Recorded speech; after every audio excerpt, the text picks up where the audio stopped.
Hi, this is Kerby Anderson. You know, each day we take on the tough issues and provide a biblical perspective to them. The topics we cover are wide-ranging: apologetics, theology, prophecy, creation and evolution, intelligent design, marriage, family, child-rearing, the millennial generation, trends in society, politics, economics, business, religious liberty, the Constitution, public policy, foreign policy, military policy, tensions in the Middle East, abortion, homosexuality, pornography, sexual ethics, media, technology, history, and America's godly heritage. We talk about anything that affects your faith, your family, or your freedom. So don't go anywhere, because Point of View starts right now.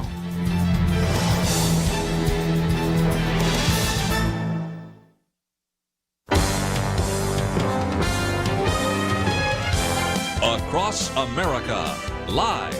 This is Point of View.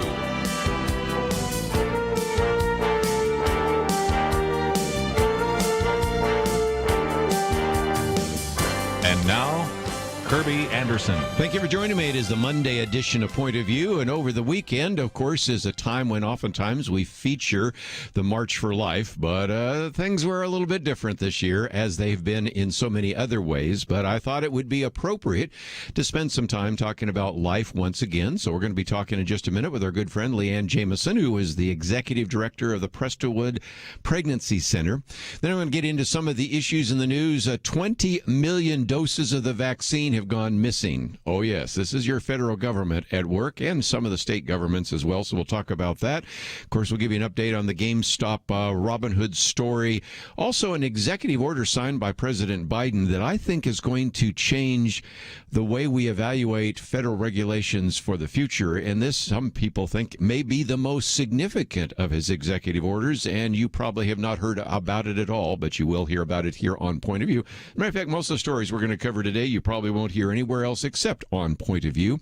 We also have a court decision which allows police now to seize guns in homes without a warrant. I'm sure you didn't hear about that one either. So we've got a lot to cover in the next couple of hours, but then we'll come back to the issue of life at the 1 o'clock hour, because we'll have our good friend Allan Parker, president of the Justice Foundation, to talk about Operation Outcry and to talk about some of the things we can do to promote life. So this will be certainly a number of topics we'll address. For those of you who want to stay around to the third hour, Casey Mulligan with us, and we'll be talking about what happens after Donald Trump to not only the federal government, but the political parties and all sorts of other things, and even some of his evaluation of the successes during the Trump administration and some of the concerns he has about the Biden administration. So that gives you an overview of the next couple of hours, but let's first of all welcome to the microphone Leanne Jamieson. She is the executive director of the Prestonwood Pregnancy Center. This is an organization that started in 1991, so they just had an anniversary, which we'll talk about in just a minute. Served, tens and tens of thousands of clients. We'll get the latest numbers in that regard, and just an opportunity for you to know about it and to encourage any abortion-minded woman, or even a woman who's pregnant, needs more advice or perspective, to actually know about the Pregnancy Center. So again, Leanne Jamieson, thank you for joining us by phone. Thank you, Kerby, for having me on. And again, sorry we can't have you in studio. Everybody loves to see your sweet smile, but we'll get that through if nothing else. And I think, first of all, congratulations. I don't think you were there at the beginning. Matter of fact, I know you weren't, but let's give credit to Jack Graham back in 1991 saying, we are certainly pro-life, but we need to put some action to our words, and so establish what today we call the Pregnancy Center of Prestonwood.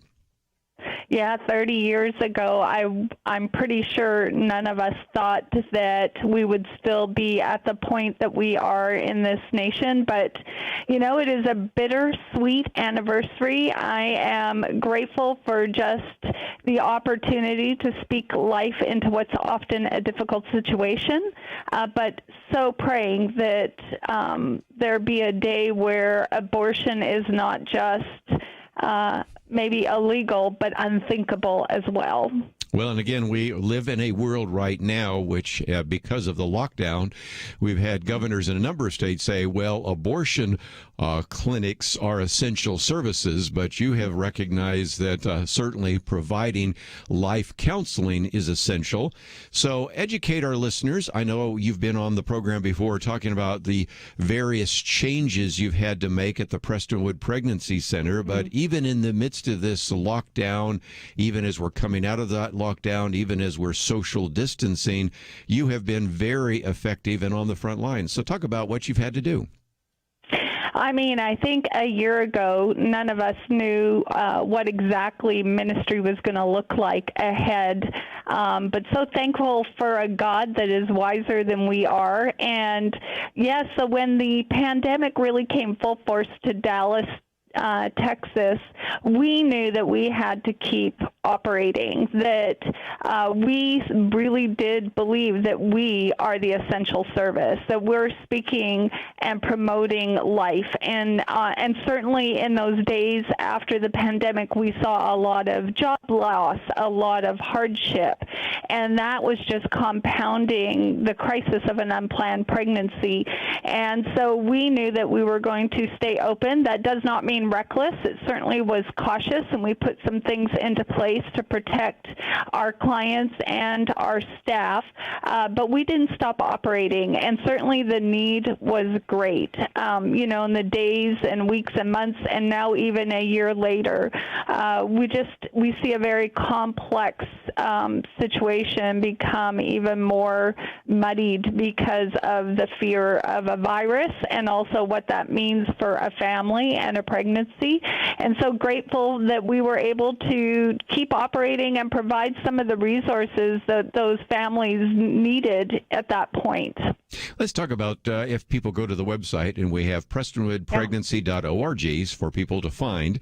First thing, because I've been around for a while, I love the fact that it says locations with an S, and that's because the last time we had you on, I think even the time before that, we talked about the fact that there are 2 locations, and then, of course, there's a mobile clinic. So anybody in the listening audience, at least in the Dallas area, and I recognize we have a number of people all over the state of Texas, and even some people before we go into our national hour that are listening in online from other places, but certainly for the people that are in the Dallas-Fort Worth Metroplex, they have access to these locations. So talk about that, because that's been one of the most exciting and amazing expansions of the Prestonwood Center for some time, hasn't it? Yes, particularly the South Dallas location. About a year and a half ago, we adopted a struggling resource center down in that South Dallas area, and we knew that their location was anything but ideal. And so we began to look, and a location became available right across the street from the Planned Parenthood surgical abortion facility. And so back in June, just I guess 6 or 7 months ago, we moved into that location and have just been overwhelmed by the response and the need. So we had our location. We have our location up in Richardson in the North Dallas area, and then of course that mobile unit that goes out into areas of the city that are underserved and have a high degree of need. So that those clients that can't come to us, we will go to them. So yes, serving the city in 5+ locations currently. And again, just amazing. We're going to take a break. When we come back, though, I want to talk about the power of ultrasounds, because I have, over the years, spoken at a number of pregnancy resource centers, and I can tell you there is a striking difference between those which did not have ultrasounds and those that do. And, of course, you have registered nurses and other diagnostic sonographers working in that regard. But I wanted to talk about that because not only do you have an opportunity for people to go to those clinics and get a sonogram, but now because it's on that mobile clinic, you can bring that to them. So I want to talk about that and how people can support you both in prayer and finances, and maybe even volunteering their time. But we need to take a break, and we will continue our conversation with our good friend Leanne Jamieson, Executive Director of the Prestonwood Pregnancy Center. All that coming up right after this.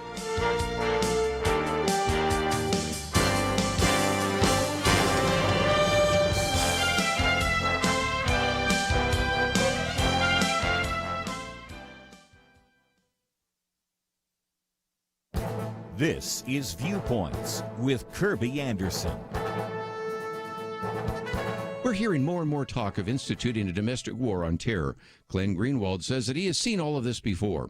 Some calling for new domestic police powers against terrorists admit that they are using a model from the first war on terror nearly 2 decades ago.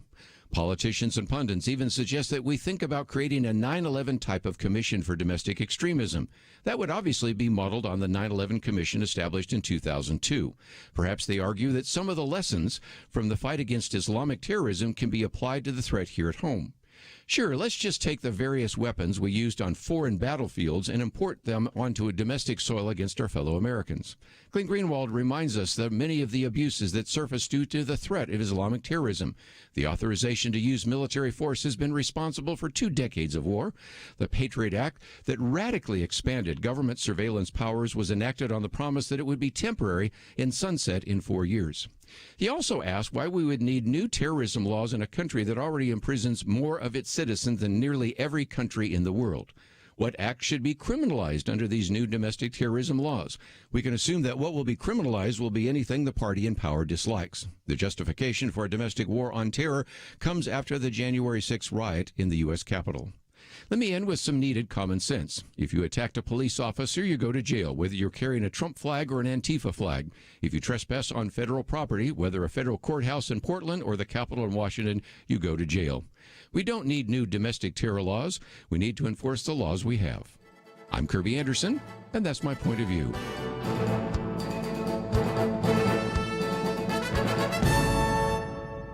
For a free copy of Kerby's booklet, A Biblical View on Loneliness, go to viewpoints.info/loneliness. That's viewpoints.info/loneliness.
You're listening to Point of View, your listener-supported source for truth. Continue conversation with Leanne Jamieson for a few more minutes. By the way, if you'd like to join the conversation, 1-800-351-1212. Celebrating life today as we get into other issues in the news. And Leanne Jamieson with us. And in about half an hour or so, we're going to be spending some time with Allan Parker of the Justice Foundation. We'll talk about Operation Outcry and what if there was a moral outcry emerging from the American people on the issue of abortion. So we will get into those topics. And if you'd like to join us, that number is 1-800-351-1212. Leanne, let's, if we can, talk about a woman coming into the clinic. She thinks she's pregnant. You can give her a pregnancy test. You can certainly, if she's further along and knows she's pregnant, give her a sonogram. But talk about what actually happens when she walks in the door and the kind of ministry that you have in her life and how you've had to change that, of course, with some of the pandemic that has happened this year. Yeah, so when a woman walks through the doors of the Prestonwood Pregnancy Center, we believe that she is our first appointment, and we believe that we can't be effective if we don't understand that she's come to us with some felt needs. Now, obviously, we know what her true need is, and that is the need of a Savior, but we're going to address her felt needs, and often her first question is, am I pregnant? And if I am, how far along are we? And so that is really often what she's wanting to figure out. But with that comes a whole host of issues that probably are motivating her towards abortion, whether that be, almost across the board, Kerby, we hear financial issues, but we also hear about relationships. Maybe the boyfriend doesn't want me to have this baby, and if I don't abort, he's going to leave me. And then circumstantial, such as a college student on a sports scholarship that will lose their sports scholarship if they're pregnant. And so, we need to understand that with her are coming often both stated and unstated issues that need to be addressed if we're going to talk about her carrying this baby to term. And so our first goal is just to meet her where she's at and hearing about her struggles, what brought her in today, and and then listening. Listening is a key, and then getting her in that sonogram machine. That is holy ground, that sonogram room, because that is often where she is going to see her child. And not just see her child, but hear her child's heartbeat. And there is something that happens when she hears that child's heartbeat. In her heart, God has placed the realization that this is her child. And I think it just really solidifies that which she's trying to push away or trying not to deal with, and that is, that this is a life, and a life that she is carrying. And so, we just help her navigate that. We help her slow down, and rather than react to her situation, respond to it, because we know that when we respond to the issues at hand, that we make better decisions. And again, we do that with love and truth and grace. And God, He is a miracle worker, and He softens that heart. And, 90% of the time, our clients choose life. And again, you just have an incredible success rate, and we might talk about that in just a minute. But some people might be thinking, well, okay, she decides to make a decision for life, but then what? Because you don't stop there. You have, of course, other kind of testing. You have classes. You have workshops. You mentioned, matter of fact, a little bit later, we're going to be talking with Allan Parker, who started the Center Against Forced Abortion, because as we well know, sometimes it's the mother-in-law, father, all sorts of people pressuring her. You even have a whole section on your website on the father of the baby, because you really recognize that it takes two. And so there's a sense in which if you have listened to some of the people promoting abortion services, say, well, those pro-life people, they don't care. They only care about the baby. No, I think anybody go into your website sees that you care about the woman, you care about the father, you care about their future. You want to give them various kinds of resources, diapers and classes and all sorts of things. So talk about that, because that's just another tremendous aspect of the Prestonwood Pregnancy Center.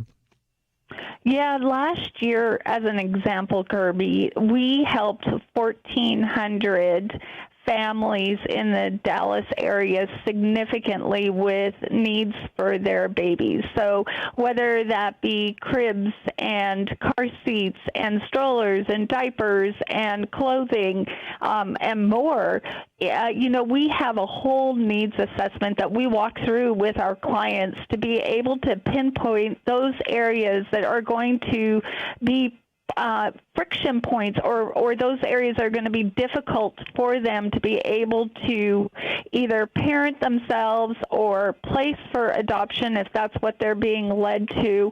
And so, that whole idea that pregnancy centers just want a woman to choose life and then we disappear it's a lie. It's a lie from the other side, because the truth of the matter is I have yet to meet a pregnancy center that won't go that extra mile and not enable but equip, because we want the American family to change the trajectory that it seems to be on, and that's going to take an equipping, obviously a foundation of Christ, but an equipping to be able to make healthier decisions for their family, but also to problem solve.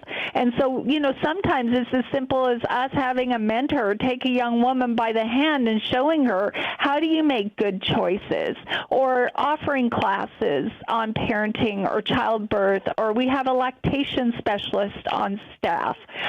So, we're always constantly looking at culture and listening to our clients and figuring out what are the resources that we need to provide beyond, the point of decision is just one point in that journey, and we are there for the distance. So what are the needs that we're seeing, and how are we called to address? And if it's not us, we work very hard with partnerships throughout the DFW area that perhaps, we're not called to do that with excellence, but we know that there's another church that has an excellent urgent care that should there be, extenuating circumstances health-wise, we can send them to that urgent care or a maternity home or a job placement agency. So we work really hard with those relationships to offer that continuum of care in the Dallas area for our clients. Leanne Jamieson with us. And Leanne, just before we run out of time, let's talk about how people can participate with you. There is an app that they can put on their phones so that when you have maybe an abortion-minded woman in your particular center, you alert people to start praying. So you can certainly encourage people to pray. There is a button there for donations, and there's also an opportunity for some of our listeners to actually volunteer their time. So talk about the ways in which we can help you out. Well, Kerby, last year we saw over 16,000 client visits, over 400 salvations. We are a very busy and growing center. In fact, we're hoping to expand in 2021 to yet another location. And that means an opportunity for your listeners to be a part of this. Help us be a light in what is often a dark situation. So you can pray. You can download our Friends of PPC app. That's what you look for in the App Store, Friends of PPC. And when a woman walks in, we push out a notification if she is abortion determined, and they can pray. And we've seen life change because of it. They can serve. We believe in giving ministry away, that God has gifted his body, and that if you love others and you love Jesus, we can use you. And lastly, you can give. We are, like I said, bittersweet, but we are growing. And, we rely on the generosity of those that say that call themselves pro-life to step up and help support us on the front lines doing that ministry.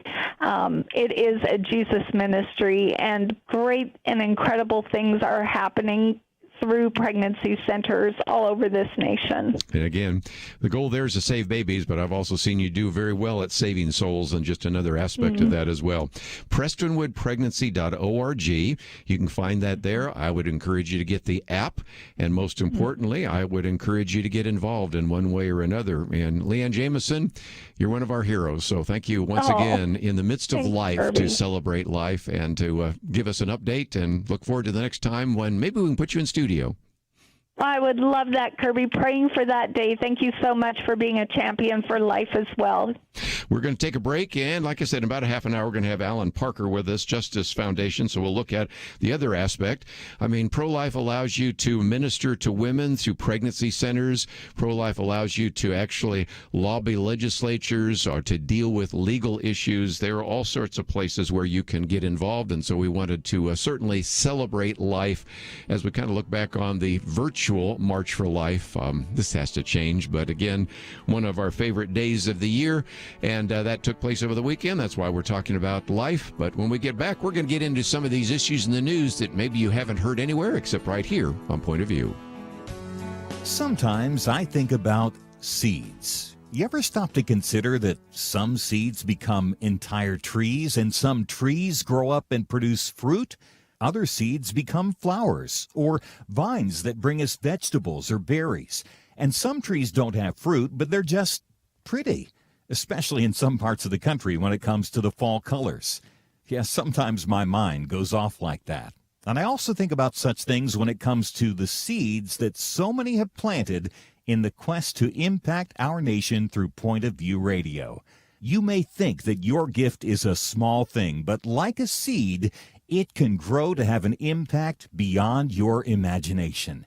If you want to see beauty again in America, consider planting a seed today and making a difference by joining the Point of View Truth Team. Get the details today, right now, by visiting pointofview.net/team or call us at 1-800-347-5151. Plant a seed for a great future. Cultivate truth. Pointofview.net/team and 800-347-5151. Point of View will continue after this.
You are listening to Point of View. The opinions expressed on Point of View do not necessarily reflect the views of the management or staff of this station. And now, here again, is Kerby Anderson. Let's look at a couple stories in the news, but actually for the next couple of minutes, we're really going to be looking at stories that should be in the news but are not. But we try to cover some things that maybe, if nothing else, illustrate a point. And one of those is that if you look at a story that came out in Politico over the weekend, and how many people even saw it, and even read far enough in there to read this rather arresting statement. The Biden administration is still trying to locate upwards of 20 million vaccine doses that have been sent to states.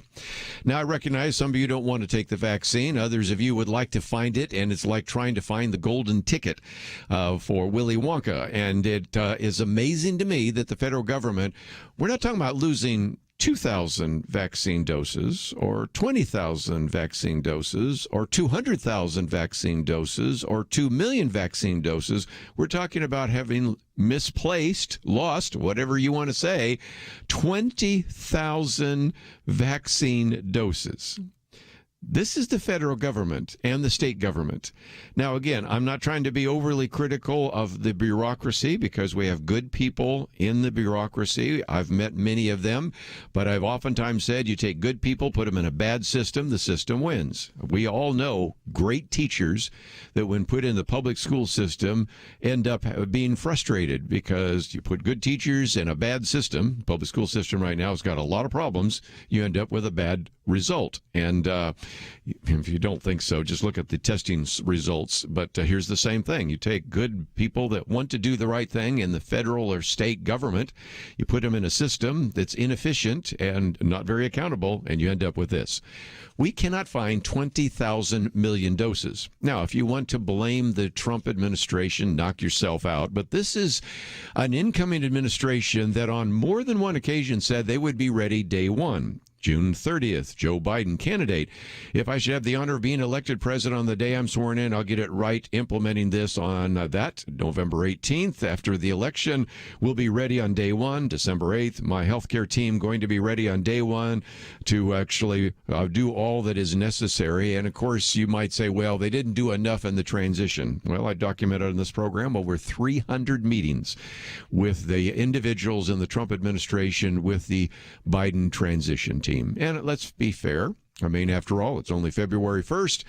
He only came into office January 20th. Okay. But the bottom line, they're just trying to figure out where there are 20 million vaccine doses. And you might say, well, this is a failure of the Trump administration. But the problem is it's really what's going on in the states. And you might say, well, why didn't the federal government and the states gear up? Oh, there's a very good reason for that. Because remember when former President Donald Trump said that he was convinced that we would have a vaccine by the end of the year 2020? Remember how the people in the mainstream press laughed and said, that's ridiculous, that's not going to happen? And of course it did. So nobody geared up for it, and now they're all complaining about the fact that we are not getting these doses of vaccines into the arms of individuals. If you want to look at those particular states, you know, there's been a rumor going around here that this is a problem with the Deep South. Okay, these are the states that have done a very poor job of getting these vaccines into the arms of individuals. Rhode Island, Kansas, Alabama, District of Columbia, Idaho, Massachusetts. I think only one of those is in the South. All the others are not. So there's obviously no geographic connection or political connection between, we'll blame it on red state governors, we'll blame it on the Deep South. I think you can see the problems with all of that. And so, again, when you talk about 20 million, some people think that maybe 1 or 2 million of those doses are just reported, but there's a lag time. So we'll do that. There's another explanation, which, again, you're not going to hear probably in the press, but I'm going to give it, and that is the fact that a lot of these vaccines are being put in the arms of people without official government approval. What you could call black market, not really black market per se. Here's one from California. Santa Clara County officials are investigating the fact that in the Good Samaritan Hospital, they offered all the teachers in Los Gatos a chance to get their vaccines and actually jump ahead in line. Let's go to New York City. You got the New York Presbyterian Morgan Stanley Children's Hospital. There's a rumor spread there that actually the vaccine on the 9th floor was unguarded, and so anybody that wanted to go up there and inject it in their own arms could do so. Not making this up. Let's take the one from Garnett Health. That's in New York still there, where they actually said that the community members who serve on the boards of the two hospitals and are part of the fundraising arm of the hospital, even though they're ineligible, actually receive doses which were designated for health care workers. Let's take another one. Florida, South Florida hospital systems have been talking about the fact that the hospitals did confirm that donors to the hospital were receiving those vaccines in advance of the general public, but insist that those who received them probably were in the age group anyway. And, of course, if you believe that, that is fine. The one that actually has resulted in a criminal investigation is in Florida, where there is a Florida fire chief who was accused of stealing these vaccines meant for first responders. He eventually turned himself in facing felony charges. So some of this has to do with the fact that there has been a little bit of misuse of those. And if you want to understand even my commentary today, which is talking about kind of this idea of a domestic war on terror, there are people in Washington, D.C., many of our legislators, and even people, and I'll talk about this a little bit later in one of our other articles, who are convinced that there's sort of a populist uprising. Well, I think that populist uprising took place a long time ago during the pandemic, when we began to see that there were two sets of rules, a set of rules for the elites and a different set of rules for the rest of us. And we began to see that a governor here, a mayor there, a city council member here, a variety of others didn't have to play by the same rules in terms of the lockdowns. And so we began to say, you know, the system seems a little bit rigged. And so that's the case. Then, of course, we had a former president who was running for re-election saying that he thought the election was rigged. And we can have all sorts of debate about how rigged or unrigged it was, but I think at least everybody can agree that it was rigged in the sense that you had a number of judges, state and federal judges, making arbitrary decisions without the state legislature about various ideas that certainly have changed the way in which we actually allowed people to vote. And then you had all sorts of other questions that people are starting to have about whether the system is rigged with these vaccine doses, or the next article I want to talk about, how the system seems rigged even in the stock market, because my next article is one that you can read, which goes into GameStop, Robinhood, and what Tim Carney called the con that you too can pick your stocks well. And what he's saying is that, of course, what we've seen right now, if you heard us talk about on Friday, is that many of these hedge funds have always been manipulating the market. They will actually try to actually short a stock. By that, they mean the stock is going to go down, and then they manipulate the market enough to make it go down, and then they reap all sorts of financial benefits.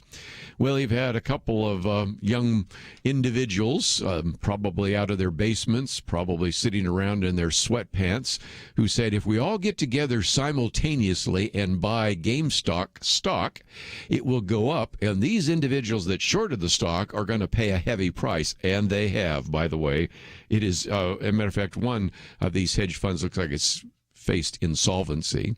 And so that's the game that was played there. By the way, anybody that's now wanting to get into this game, this is why I posted this article, let's recognize that GameStop stock is now listed as having a stock price of $23 billion. In other words, that's its market value. That it is not worth that. Believe me, it's not even close. Just put it in perspective. Best Buy, everybody know where Best Buy is? That's it's got a market cap of $28 billion, and Best Buy has 5 times the annual revenue of GameStop. But anyway, this is the game that's getting played. And of course, the point is that up until now, you know, the investment in the stock market was something that only the elites could do.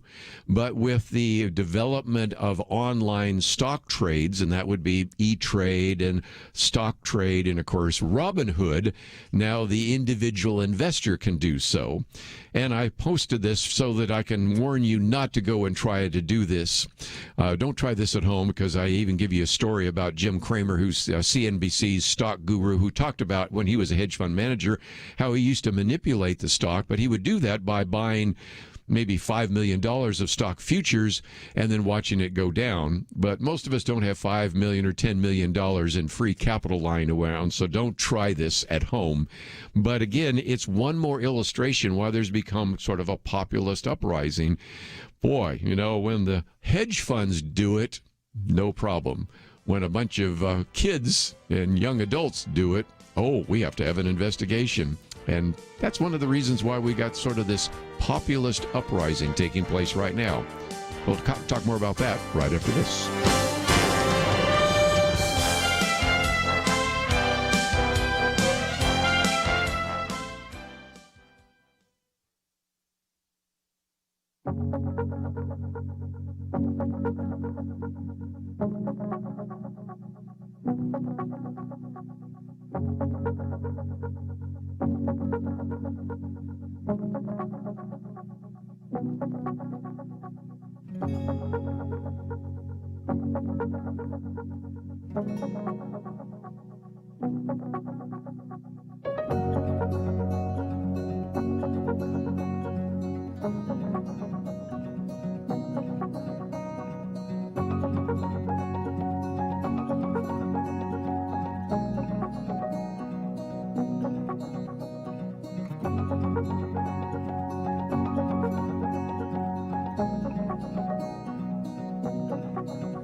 Now, back to Point of View, your listener-supported source for truth. Okay, for a few more minutes, let me just mention at the top of the hour, Allan Parker will be with us, president of the Justice Foundation, and an individual that certainly has been focusing on the issue of life. Operation Outcry is one of the ministries he's developed. We're going to talk about what if there was a massive moral outcry about abortion. Also, a number of years ago, launched the Center Against Forced Abortion. So we'll get into some of the conversation with him in just a few minutes. But since this hour, we oftentimes say that we have mostly a Texas audience. I thought I'd come back real quickly since we were kind of talking about how the elites benefit from things that you and I don't benefit from. Just the other day, I spent a little bit of time taking some of the material posted by Texas Scorecard on some of these well-paid lobbyists. Now, the reason I bring this up is there's going to be a piece of legislation in the legislature to actually prohibit tax dollars being used to lobby against American taxpayers, or in this particular case, Texas taxpayers. This is something Kelly Shackelford raised years ago. It's something that is kind of this perennial issue of which, given the fact that you are, through your tax dollars, paying for your city government, your state government, your county governments, then those tax dollars are used by those same entities to go and lobby for you to actually pay more taxes so that they can get more in their city or state. And so you can see the problem there. But I thought it would be good, especially since some of the work has been done by our friends at Texas Scorecard, to identify a few of those lobbyists. And a couple of days ago, last week, I did talk about some that were further on the list. Let's look at the top 2 most paid lobbyists. One of those is Reed Clay. He is the founder of CEO of Crestline Solutions, and is an individual that makes $4.6 million. And he actually is a lobbyist who spent 8 years with the governor. That would be Greg Abbott. First of all, working with the Attorney General, Greg Abbott, and then working in the governor's office. By the way, if you will notice a trend here, I think you've already seen where it's taking us. He is one of the highest paid lobbyists in Texas, but I'll get to the highest paid one in just a minute. And if you look at those individuals that have been willing to pay him handsomely, it's a pretty long list, but I'll give you a couple here. You have a Superior Health Plan, which would be Texas Medicaid, the Port of Corpus Christi Authority, Nueces County, Southwest Texas Regional Advisory Board, Houston and Aransas County. Of course, you can find some others, well, the Texas Oil and Gas Association, Dow Chemical. The list goes on, but especially one of the things that we've been talking about is the fact that in some cases, if your tax dollars are going to a county or to a city, and then they can lobby, in a sense, against you, that doesn't seem fair. And since we've been talking about hospitals, I might mention that sometimes Methodist Health System, Baylor, Scott, and White have paid them as well. And so that all has gone to Reed Clay. But the all-time winner for lobbying in the state of Texas, quite a job if you can get it, $8.2 million to Daniel Hudge. And he is, I think, the highest paid lobbyist in the state of Texas. And, of course, as you might have expected me to say, he has been the governor's right-hand man for some time. Again, served on the campaign for Greg Abbott as Attorney General, and then promoted to Chief of Staff when Greg Abbott took office back in 2015. Now, you might think, well, then that's why we don't want to have a Republican governor. It doesn't matter whether you get a Republican governor or whether you get a Democratic governor. As a matter of fact, sometimes the Democratic governors even do more because they aren't necessarily always dedicated to trying to actually reduce the size and scope of government. But nevertheless, individual that, for example, instructed some of the budget conferees to actually add millions of dollars to the Texas Enterprise Fund and the Film and Music Marketing Program and a number of other things. Some of the ones that pay the highest amount, the large checks, Chickasaw Nation, which I thought was kind of interesting because they are listed as $699,999. So there must be some limit if you cross 700,000. I don't know what that's all about. But you might say, why would Chickasaw Nation operate that? Oh, well, that's because of casinos. I want to make sure the casinos are well funded. There's another one here, Academic Partnerships. And that one, they pay him $499,999. Again, there must be some threshold there for $500,000, $500,000. But again, those have to do with a kind of an educational experiment and those kinds of things. Anyway, the bottom line is I just wanted you to hear, where you're probably not going to hear anywhere else, the fact that there are people that are paid quite handsomely to go out there and lobby for many of their clients. They haven't done anything wrong. I'm not saying that they have, but I am simply saying that the one thing that a lot of people have started raising questions about is, does it make sense that you, with your tax dollars, actually have those tax dollars go to your city, go to your county, or even to your state, and then some of those dollars get used to lobby against your own interest. Whereas if you want to testify, you have to take off from your job, go down to Austin, sit there for hours sometimes so that you get a chance to give a message. A very short one indeed, sometimes 60 seconds in length or maybe a little bit longer, and then have to drive home, and you have to do it on your dime. So anyway, I just thought it would be worth mentioning since I had talked about some of the other lobbyists. I thought you'd like to know what the best paid lobbyists are doing and some of their clients, and you can go to Texas Scorecard to read the rest about that. Just before we take a break, let me just mention my commentary today is about domestic war on terror. And I will come back to this a little bit later because there are now more and more individuals that are saying because of the storming of the Capitol on, of course, January 6th, this has been used as a justification to expand these domestic police powers against so-called domestic terrorists. But when we talk about domestic terrorists, we're talking about American citizens. And Glenn Greenwald, who has been very critical of the war on terror against Muslims overseas, and even the vast expansion of surveillance here through things like the Patriot Act and others, have said, I've seen the same kind of story. This is the same story, second verse, if you will, or this is a preview of coming attractions because of what we saw last time in terms of the justification for expanding the federal government's role in surveillance so that we can catch foreign terrorists. Now we're using this against domestic terrorists. And as I point out, it's not really hard to guess who they would identify as domestic terrorists. Those would be individuals who are engaged in something that the party in power does not agree with and does not like. And the picture that Karen put up there I thought was so appropriate because it's a picture of the National Guard with these walls and the barbed wire and razor wire and everything protecting the Capitol.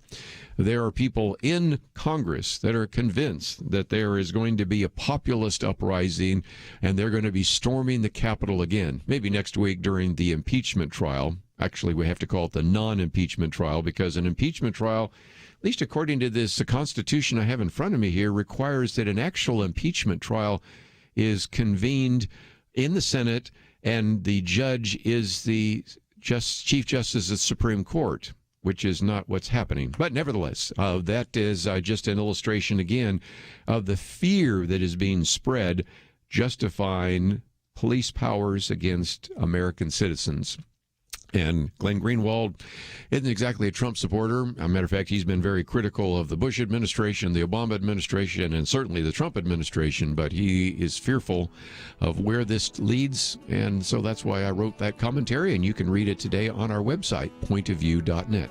We come back, Allan Parker, we're going to talk about life and what we can do to establish life in our country. We'll be back right after this. Having civil conversations about important issues seems to be harder and harder. Various media outlets tell people what they should believe, why they should be outraged, and getting people to actually think, well, it can be difficult.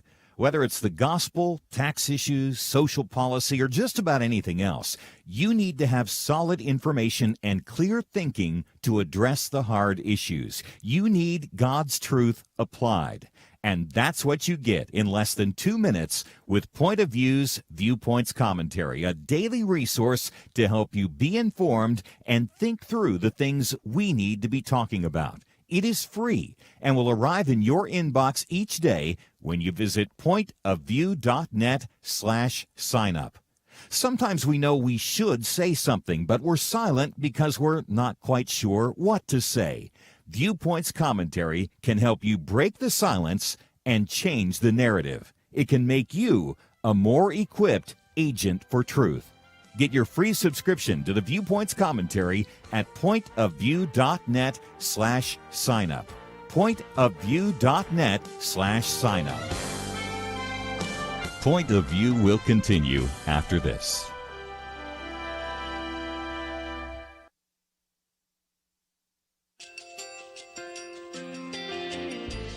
I just want to thank you so much for all the wonderful programming you have. You're just absolutely fantastic. I recently started listening to Point of View, and I really found it interesting because of the different subjects you cover. Thank you for that. I really appreciate everything that you do in keeping us informed. Thank you, Kerby, for everything that you have been doing. I appreciate all the work that you're doing, advocating for the Word of God. Thank you so much. Point of View, I think, is absolutely necessary because it's a Christian perspective, a biblical worldview perspective, and receive very current, up-to-date information about what is really going on, week to week in our culture, which is changing so rapidly, and yet it's morally sliding backwards. Yeah, I'm just, first of all, I think you guys, y'all's program is wonderful, and enjoy it every day. I learn so much every time I listen to it. Point of View Radio Talk Show.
Hi, this is Kerby Anderson. Each day we take on the tough issues and provide a biblical perspective to them. The topics we cover are wide-ranging: apologetics, theology, prophecy, creation and evolution, intelligent design, marriage, family, child-rearing, the millennial generation, trends in society, politics, economics, business, religious liberty, the Constitution, public policy, foreign policy, military policy, tensions in the Middle East, abortion, homosexuality, pornography, sexual ethics, media, technology, history, and America's godly heritage. We talk about anything that affects your faith, your family, or your freedom. So don't go anywhere, because Point of View starts right now.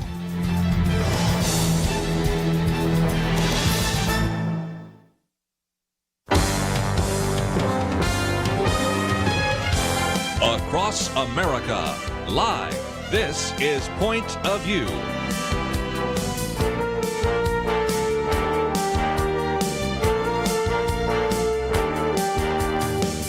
And now, Kerby Anderson. Thank you for joining me. It is the Monday edition of Point of View, and we're going to be talking about a lot of different topics over the next 2 hours.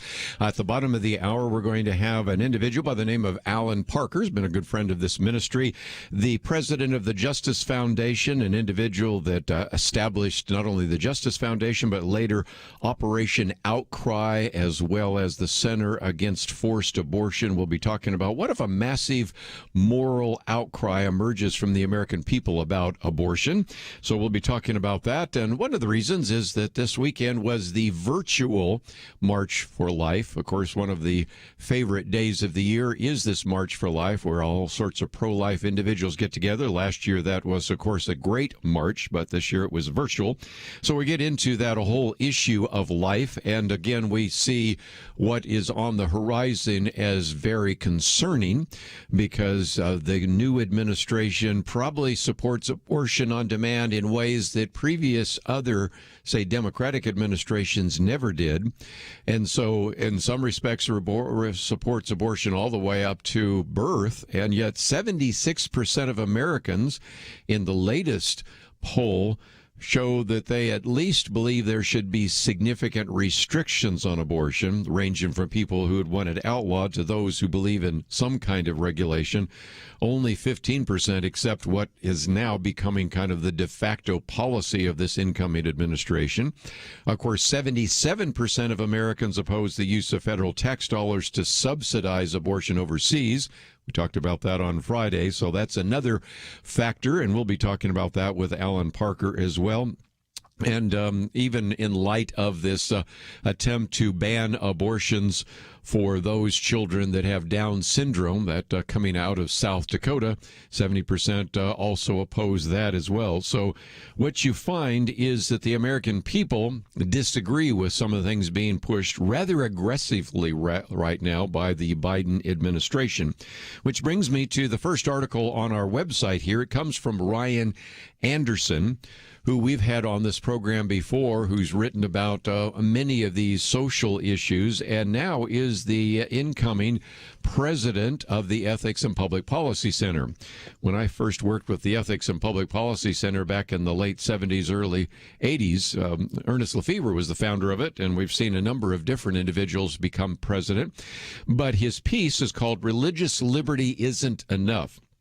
Now, he's not disagreeing with Kelly Shackelford or our friends at First Liberty or American Center for Law and Justice or anything like that. He's simply saying that religious liberty cannot be enough of the defense. I mean, sometimes the way in which religious liberty is, well, you have your policy, but as long as you keep the church from actually being forced into that policy, we'll just be glad to be left alone. He says, no, we need to, as he says, oppose the left's agenda on its merits. It's the principled thing to do. It would be good politics. And he points out the fact that we really have no choice, because it is not just religious liberty is at stake. He gives lots of examples. I'll just pick one that I think is pretty obvious, because when you talk about, with this latest executive order by President Biden, essentially forcing various teams to take boys that are female athletic teams, you do a lot more than just deal with the issue of religious liberty. He says secular and religious high school girls are equally interested in fair competition that is undermined when boys who, quote, identify as girls compete against girls. And it isn't only church-going girls who prefer not to share showers and locker rooms with boys. The main reason for separation is not religious, but biological. And so he points out that if nothing else, this brings us back to one of the themes we've talked about here before, the need for courage. A very good piece that came out a while back by Dennis Prager pointing out how courage is really the foundation of almost all the other virtues, and yet courage is in short supply. Even heard a very great message yesterday about that subject of courage as well. But Ryan Anderson puts it this way: if we fail to fight back in the court of public opinion against the claim that our beliefs are bigoted, in other words, that's kind of the answer, well, your religious bigots are out there, we will ultimately lose even in the courts of law, where the soundness of our beliefs are supposedly irrelevant. Because he says if we just try to fight the battle as being a religious liberty battle, they'll say, well, we believe science, not religious superstition. And so we, as much as we want to uphold the idea of religious liberty and recognize the importance of not forcing somebody to do something beyond their conscience, what's at stake is a lot more than just religious liberty, because if nothing else, if indeed our basic human truths about human nature are redefined as just religious bigotry, they will be excised from society in court and out. So a very good piece reminding us that as important it is to stand up for religious liberty, we really, especially in a secular society, need to couch our arguments in something other than just religious language. We learned a long time ago that going in front of a state legislature or going in front of Congress and say, well, this is what the Bible says, people go, I don't care what the Bible has to say.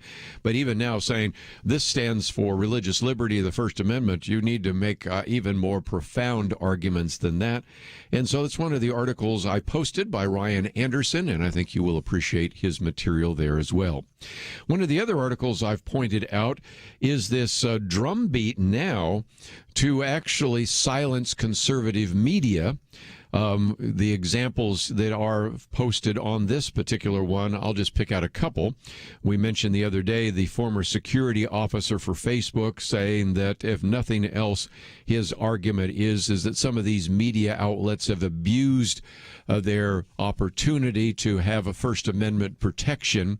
And so he even singled out things like One American News Network and Newsmax as those who actually should no longer be given a hearing. And so he's even suggesting in this particular piece, which we've quoted before, that some of these companies that provide an opportunity for you to watch their programs, like Verizon, AT&T, Comcast, and others, should prevent that from taking place. And the piece here is, again, people pretending to do journalism or mounting pressure campaigns to silence conservative media. And there's a quote here in which now CNN is also calling for the censorship of Fox, one of their competitors, obviously. And that fits very well with a piece that came out just a few days ago in the Wall Street Journal, which was entitled Speech and Sedition in 2021, in which you have Margaret Sullivan, the Post media columnist, saying that if nothing else, corporations that advertise on Fox News should walk away. Nicholas Kristof of the New York Times called for pressure on advertisers to withdraw from Fox News. Thomas Friedman, of course, writing for the New York Times, called for a boycott of some Fox News shows and things of that nature. And so there's just this ongoing pressure from, in most cases, people that actually believe, theoretically, in the First Amendment, to want to shut down any voice they dislike. These used to be the people that were at the very forefront of supporting free speech, free press, free inquiry. Now they're ones trying to close it all down. So again, those are some articles we've posted on the website. We'll come back with some stories maybe you haven't heard right after this.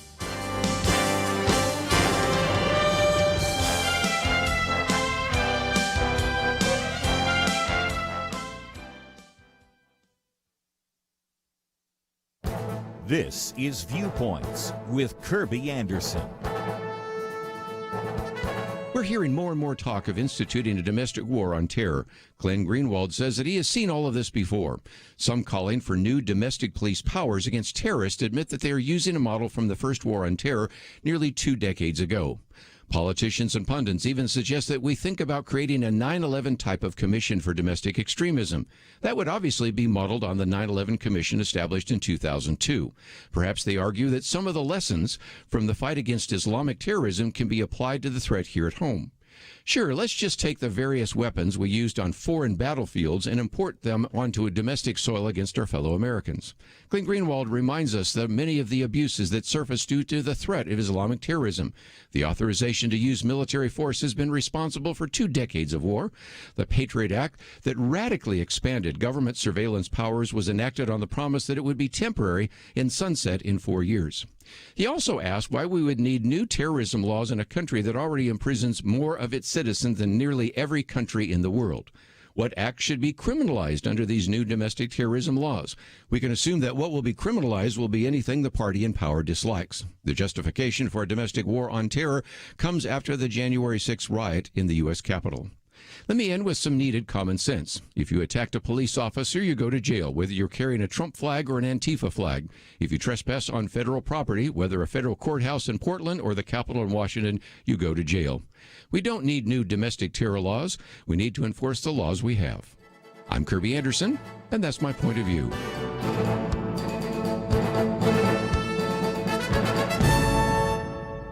For a free copy of Kerby's booklet, A Biblical View on Loneliness, go to viewpoints.info/loneliness. That's viewpoints.info/loneliness.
You're listening to Point of View, your listener-supported source for truth. Back once again, if you would like to join us, 1-800-351-1212. As a program note, let me just mention that Allan Parker will be with us in about 15 minutes. But in this segment, I wanted to focus on 2 stories that you probably won't hear anywhere else. If you do, let me know, because I like to, every once in a while, give at least partial credit to how even the mainstream media, much less conservative media, even Christian media, cover some of those stories. But these are probably ones you have not heard. And the first is to look at these executive orders. How many executive orders has Joe Biden signed? The number from CNN is 42. I have no reason to disagree with that number, although some are memos, some are executive orders. But if you put them together, you end up with more than 40. Okay, close enough. Which one, from a liberal progressive point of view, is the most significant? Which one, from a conservative point of view, is the most dangerous? I doubt you would come up with an answer for that. You might say, oh, it could be, well, especially if you're worried about job loss, it could be closing down the Keystone XL pipeline. It could be the transgender issue we sort of alluded to just a minute ago. It's all sorts of things. And yet, interestingly enough, many people think the order, which was an attempt to change the way in which various regulations are implemented, may be the most significant. And don't take my word for it. James Goodwin is a senior policy analyst for the Center for Progressive Reform. Progressive, okay? The other day, he was actually saying, I realize what I'm about to say to you sounds absurd, but this executive order by President Joe Biden has the potential to be the most significant action Biden took on day one, because it looks at a very different set of regulations. Now, when we talk about that, we recognize that some of those regulations, interestingly enough, have been changed. And you recognize that when former President Donald Trump came into office, he actually required that 2 regulations be removed for every new regulation. Turns out that by the time he left office, it was about 4 point something number of regulations that were actually removed for every one that was implemented. And so that was a pretty significant number as well.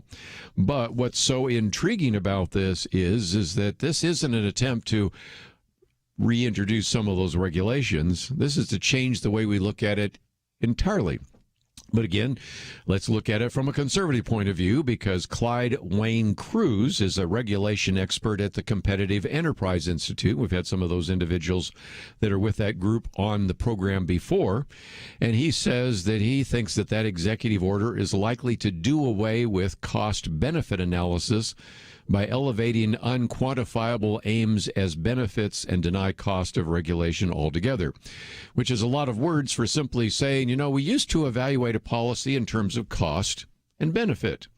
And so if we said, yes, there may be a slight benefit for the environmental policy or slight benefit for gender equity or whatever the latest fad is right now in the federal government, but the cost is huge, especially when we talk about some of the things having to do with climate change, because you've heard me talk about before that all sorts of people from beyond Lomberg on have pointed out that the possible impact of some of these very strict environmental regulations being proposed is an enormous cost, and the benefit would probably not even change the temperature of the world, or especially since you can't get other countries to go along with that. But if now we no longer use what we call cost benefit, but instead we no longer have to consider the cost of a regulation if the benefits accrue to, here's a list, minorities, or to gender equality, or to help advance the Biden's agenda for climate change, then we will implement those regulations. And so as a result, this is a fundamentally different way to evaluate government policy. So Katie, bar the door. In case you wonder, well, how does that affect me?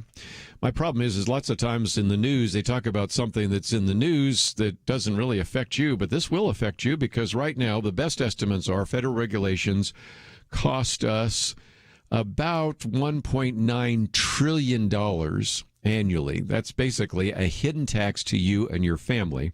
And that's the cost right now before the Biden administration kind of goes to work on creating all sorts of new regulations and trying to bring back some of the previously canceled regulations. So I thought I would share that with you. I've got a commentary coming out next week that goes into more detail, but it's one of those things that you probably won't hear about, but it's going to affect your life a lot more than some of the things that'll be in the news tonight. Another one you won't hear about, unless you were reading a story in Politico over the weekend, and again, credit to Jim Garrity for finding this, because deep into this story is a statement which just is mind-blowing to me. The Biden administration is still trying to locate upwards of 20 million vaccine doses that have been sent to states.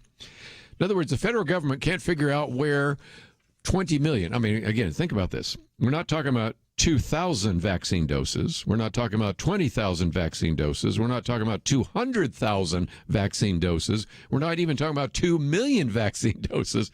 We're talking about 20 million doses of the vaccine.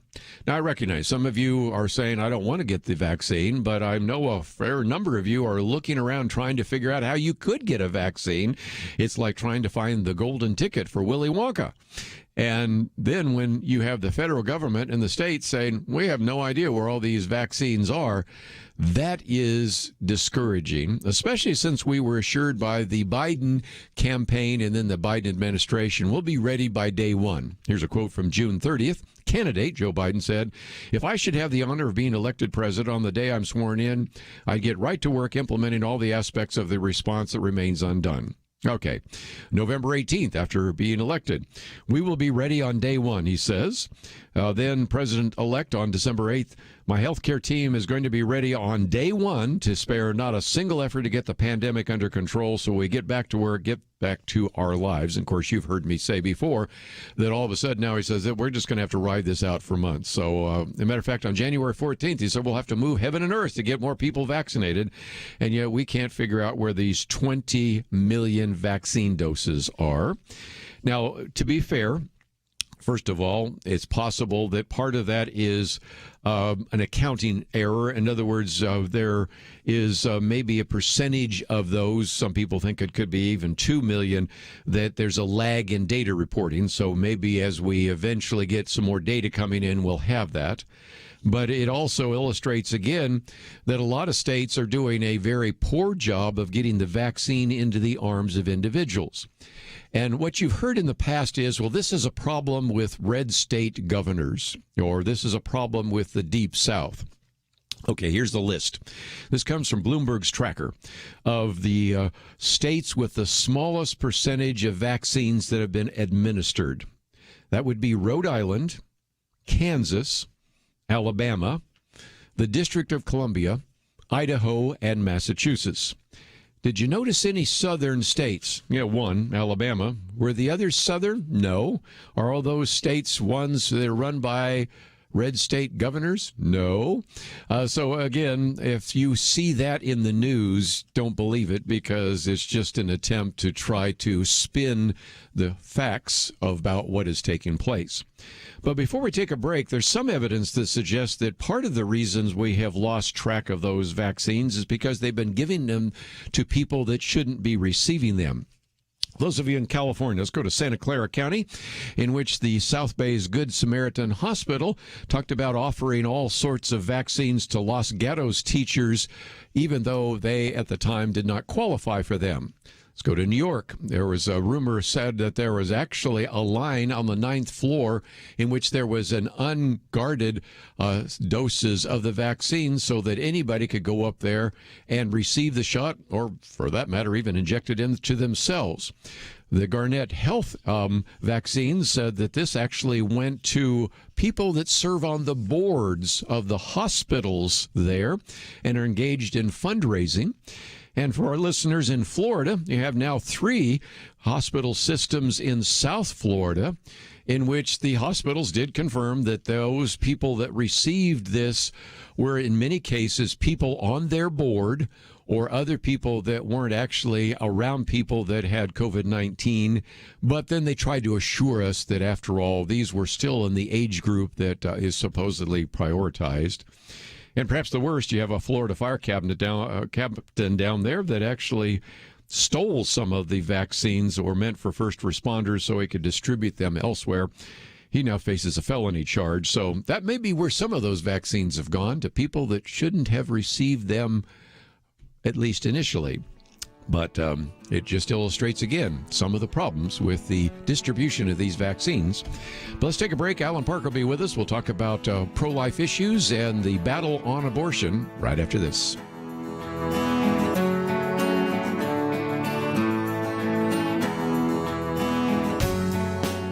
We live in a digital generation. Point of View is reaching this often overly plugged-in generation with truth.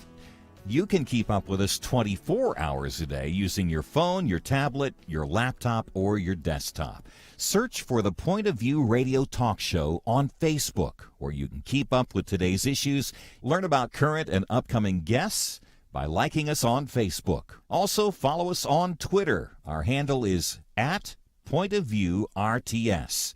That stands for Point of View Radio Talk Show. Learn, interact, make a difference with Point of View using new media. And here's one way you can make a big difference. Help us increase our reach by spreading the word among your friends. Share a Facebook post. Tag us in a tweet. With enough joining us to plant seeds, we'll see a tremendous harvest. Come on, it only takes a minute. Search for Point of View Radio Talk Show on Facebook, at Point of View RTS on Twitter, and subscribe to the Point of View Radio Talk Show channel on YouTube. Learn, interact, share. The Point of View Radio Talk Show. Point of View will continue after this.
You are listening to Point of View.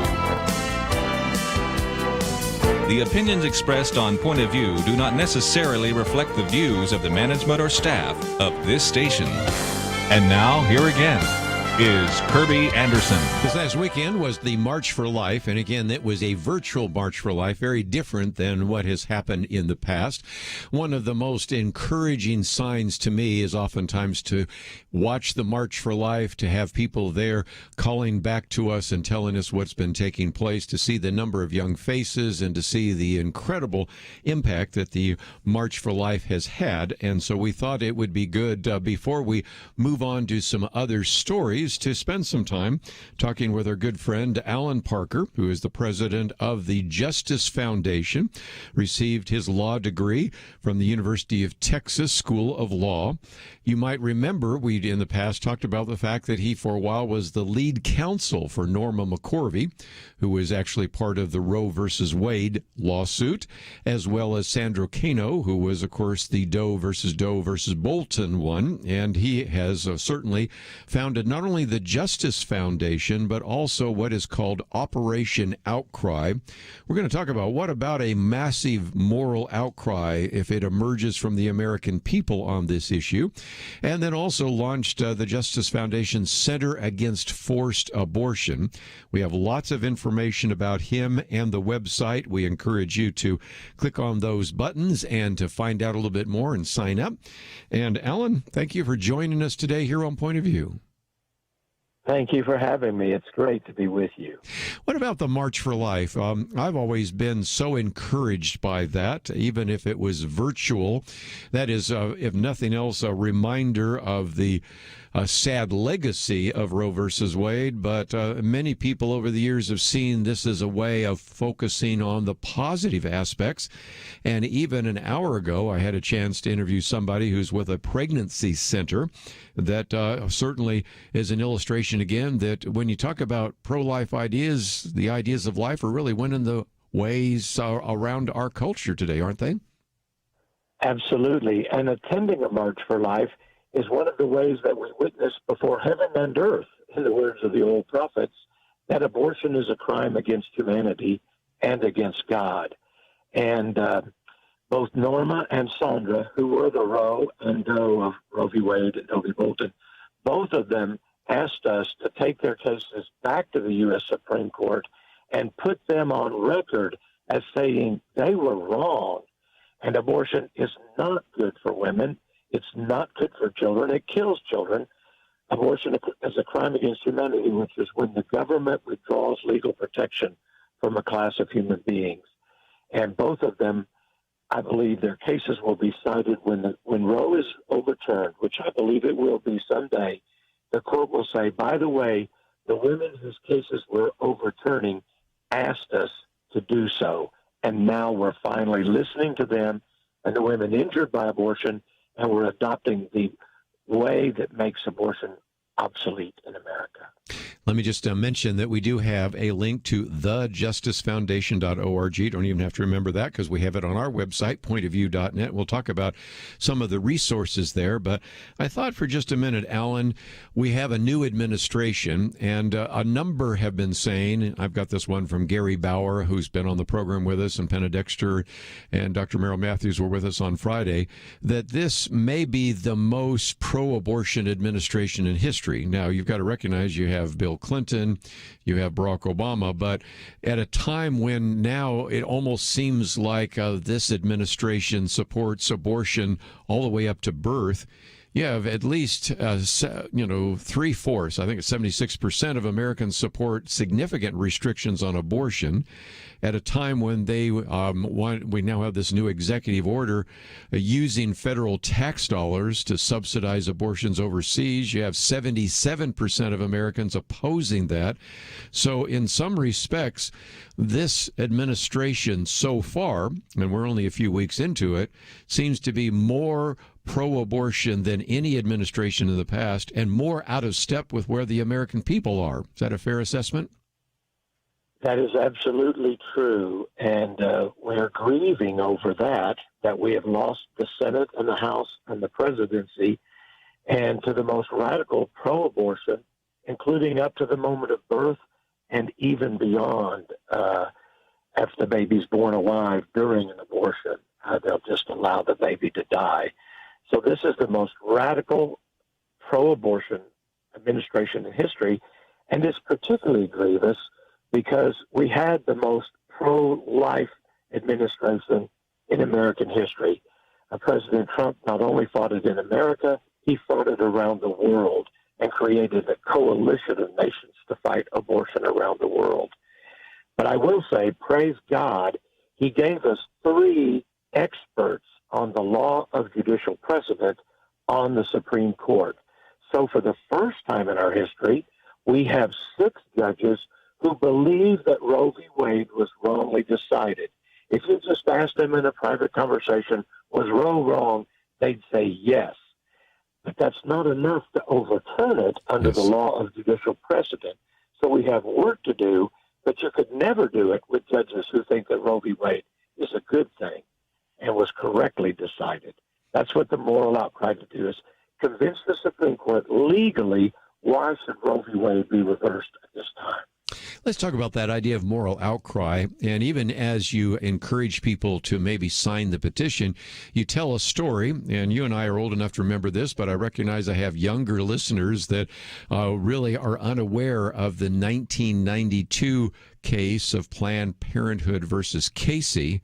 And it looked like, as you described there, that actually the court might have at that point been willing to overturn Roe versus Wade and Doe versus Bolton. In conference, they voted 5-4 to overturn, but then in the 11th hour, of course, we know the rest of the story. If you know the history, you have Justice Kennedy and others changing that. But the argument that you make is that we came close once, but this is, in a sense, why you're asking people to actually find out more about this moral outcry. Can you explain that to our listeners? That's right. And we actually want them to sign the moral outcry petition on the Justice Foundation website or the moraloutcry.com, if they just remember that after listening to the program. And their petition, their signature is actually evidence under the law of judicial precedent that creates evidence that Roe v. Wade should be wrongly decided. The law of precedent says, when do we follow a decision of the Supreme Court? When do we overturn it? Because the court has overturned its own decisions over 200 times. But it's a special circumstance, requires some special rules. And Justice Gorsuch and Kavanaugh co-authored a book called The Law of Judicial Precedent. Mm-hmm. And Section 47D of that book says, one of the reasons for overturning a Supreme Court precedent is if the decision, in this case Roe and Doe, have been met with general dissatisfaction, protest, or severe criticism. So calling abortion a crime against humanity, which it is, places us on the offensive, and it forces the other side to explain why it's not a crime against humanity, and actually creates evidence that can encourage the Supreme Court to reverse Roe v. Wade, and is one of the reasons under the law by which they're supposed to do it.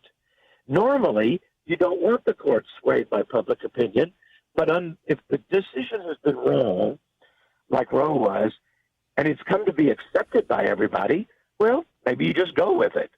That's why the other side keeps trying to call it a super settled precedent. But no, yes, it hasn't been accepted by the American people. That's why thousands, hundreds of thousands of people marched against it, dissatisfied. And calling it a crime against humanity is a new level for the pro-life movement. All the major pro-life movement leaders in America have endorsed this idea. And each signature encourages the court and creates evidence. Remember Emily Coney Barrett, she swore to follow the law, and under the law of precedent, one of the reasons is if it's been met. The other reason, and you mentioned 1992, Casey, we had 5 judges who had written that Roe was wrongly decided. Senator Collins asked Kavanaugh during the hearing if 5 judges thought Roe was wrongly decided. Is that enough under the law of precedent? And he said no, but he knew, because he was the author of a book, there have to be other reasons. Here's a couple of the other reasons under the moral outcry petition, just real quickly. Number one, new science shows life begins at conception. Yes. In 73 in Roe, the court said, at this state in the development of man's knowledge, we don't know when life begins. In the 80s, we had DNA evidence. In the 90s, we had sonograms. In the 2000s, we had the Human Genome Project. We know it's a human from the moment of conception. Let me jump in for this, because we're going to come and take a break. I want to, because I know you got a long list, but the first one is science. We'll come back and pick out a few others because those are all reasons to reevaluate Roe versus Wade, Doe versus Bolton. And we're talking today with Allan Parker. By the way, if you'd like to join the conversation, 1-800-351-1212. We'll give you the rest of that list right after this.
Now, back to Point of View, your listener-supported source for truth. For a few more minutes, Allan Parker with us. And again, we're talking about this idea of moral outcry. You can go to themoraloutcry.com. Of course, you can also go to thejusticefoundation.org and find that. And Allan, the first point is science. We've said this before. I mean, even in the 1980s, when Marlon Maddox was doing interviews for the first time on ultrasound and sonograms, we had a window to the womb. We know so much more about science than we did back in 1973. I think we knew enough back then to know that abortion was wrong, but we know a whole lot more right now. But in addition to science, what are some other things that should cause the Supreme Court to revisit this issue of abortion?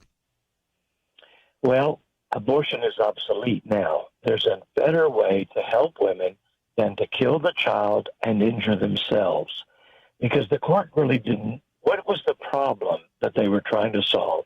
The problem was the problem of unwanted child care. And even today, women don't have abortion so they can kill the baby. They don't want to take the life of a human being. In fact, they have to work very hard to deny that reality and stuff it. And abortion causes much emotional trauma and psychological damage, which the court didn't know about. And that's another reason now we know that abortion hurts women. But every state now has a better alternative. If abortion were outlawed everywhere in America today, all at once, no woman would have to care for a child that she doesn't want to care for. And that's because every state has a safe haven law. Under the safe haven law, a woman can leave her child with a hospital or fire station within a certain period of time after birth and eliminate all legal responsibility for taking care of the child. It's free, unlike abortion. There's no legal procedure. She drops the baby off, and that's the end of her legal involvement with the child. So instead of killing the child, we can go to where we say, don't kill the baby, don't hurt yourself, give us the baby. That's reason number 4, through the safe haven laws. Many people have been willing to adopt, but this is a government social safety net that many people prefer government. Now, does that mean they're going to end up in foster care? No, because this is the 5th and final argument. What's going to happen to those children? There are 1 to 2 million people in America today, women, waiting to adopt newborn children. It's an incredible phenomenon.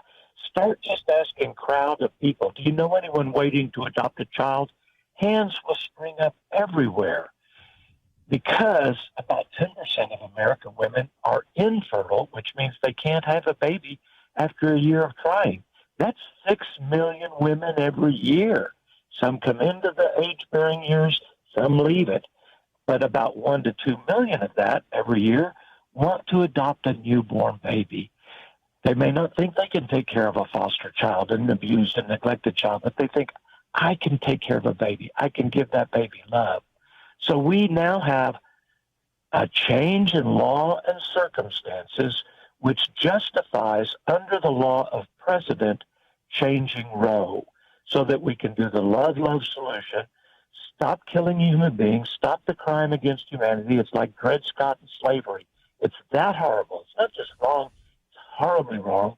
Don't hurt the women. Even the abortionist in the Texas trial I sat through, the abortion owner, Amy Hagstrom Miller, said, no woman gets pregnant to have an abortion. But women find themselves pregnant. They can't care for that child, or they feel they don't want to for many reasons. And I represent over 4,600 women, collected their testimonies, thousands of women who have been injured by abortion. Many of them thought they had to have it. Some were forced to have it. But now, nobody has to force a woman to have an abortion. Let's just say, give the baby to the state, who will then call the next person on the list. Hey, there was a baby girl adopted today. You're the next on the list. Do you still want this baby? Yes, we'll come down now and get the baby. It's a love solution. Don't kill the baby. Don't hurt yourself. Give the child to the state, who will then hand it to the family waiting to love the child. That did not exist in 1992. The last time the court evaluated Roe v. Wade was 1992, the Planned Parenthood v. Casey. Yes. And they said, we're going to end the controversy for all time. We're going to keep abortion. Did they end the controversy? Not hardly. Well, let's, if we can, just for the few minutes we have left, talk about what people can do. Obviously, one would be that they would want to sign your petition or be part of that and to educate themselves.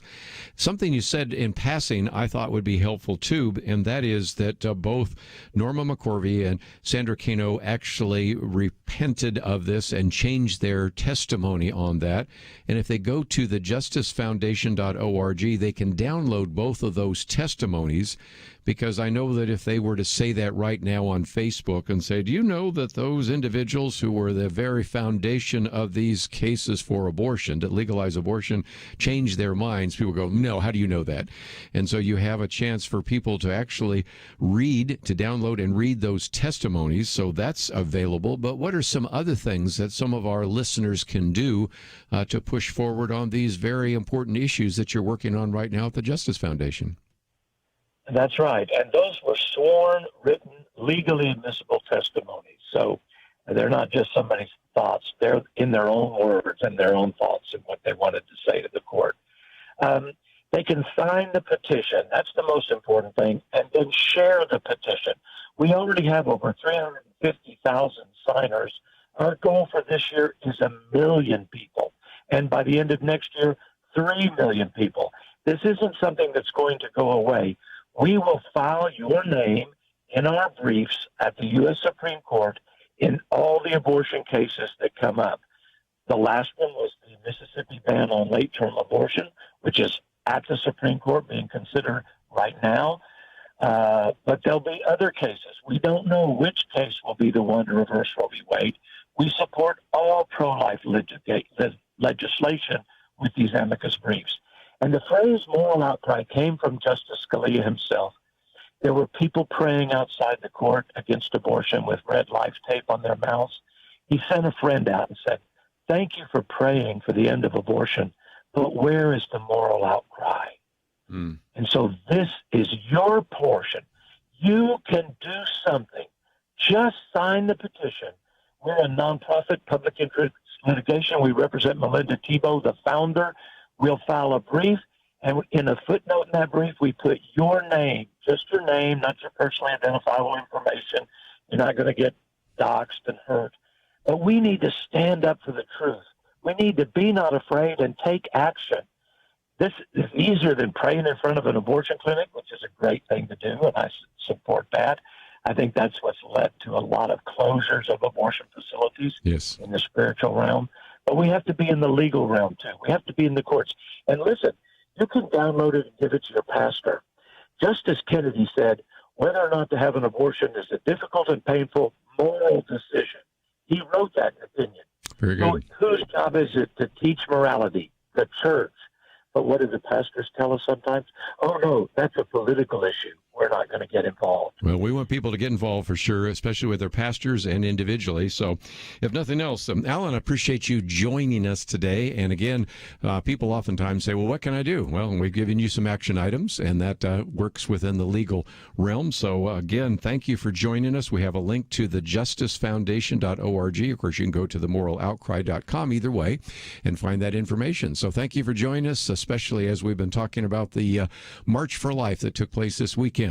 Let's take a break, though. We need to take a break because we certainly have, obviously, a chance to look at some other issues, and we will do that after our returning from the break with Casey Mulligan on what's maybe some of the success stories of the Trump administration. What does a post-Trump Republican Party look like? We have a lot more to cover, and we will do that right after these important messages.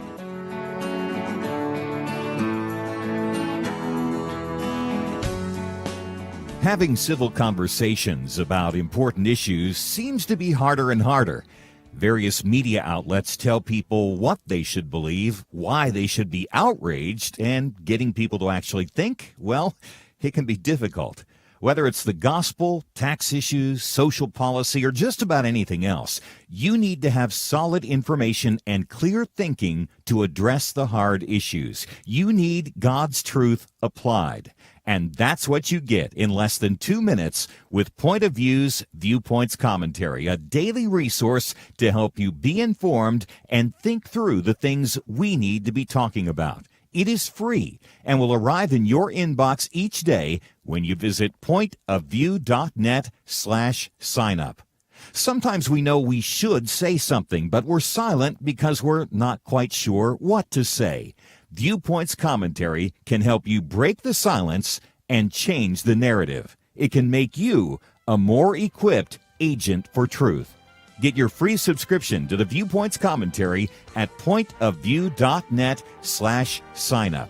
pointofview.net/signup. Point of View will continue after this.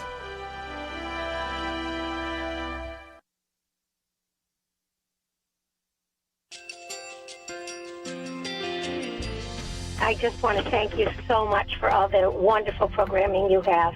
You're just absolutely fantastic. I recently started listening to Point of View, and I really found it interesting because of the different subjects you cover. Thank you for that. I really appreciate everything that you do in keeping us informed. Thank you, Kerby, for everything that you have been doing. I appreciate all the work that you're doing, advocating for the Word of God. Thank you so much. Point of view, I think, is absolutely necessary because it's a Christian perspective, a biblical worldview perspective, and receive very current, up-to-date information about what is really going on, week to week in our culture, which is changing so rapidly, and yet it's morally sliding backwards. Yeah, I'm just, first of all, I thank you guys. Y'all's program is wonderful, and enjoy it every day. I learn so much every time I listen to it. Point of View Radio Talk Show.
Hi, this is Kerby Anderson. Each day we take on the tough issues and provide a biblical perspective to them. The topics we cover are wide-ranging. Apologetics, theology, prophecy, creation and evolution, intelligent design, marriage, family, child-rearing, the millennial generation, trends in society, politics, economics, business, religious liberty, the Constitution, public policy, foreign policy, military policy, tensions in the Middle East, abortion, homosexuality, pornography, sexual ethics, media, technology, history, and America's godly heritage. We talk about anything that affects your faith, your family, or your freedom. So don't go anywhere, because Point of View continues right now.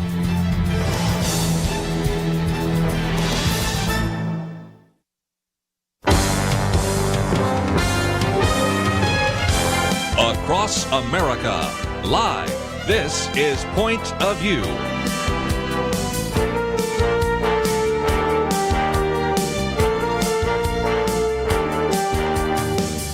And now, Kerby Anderson. Back once again, just before we get to a conversation we'll have in about 15 minutes with Casey Mulligan, I thought we might start the theme about this idea of populism.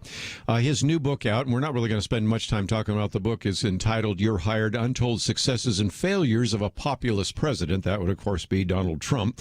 We do have an article we've posted today, which we will talk about, in which he's quoted, "They did their jobs well," in which he talks about some of the success of this administration that has now no longer in office. And it's important because, if nothing else, I know there are going to be a lot of people that are going to try to downplay some of the really significant successes under the Trump administration.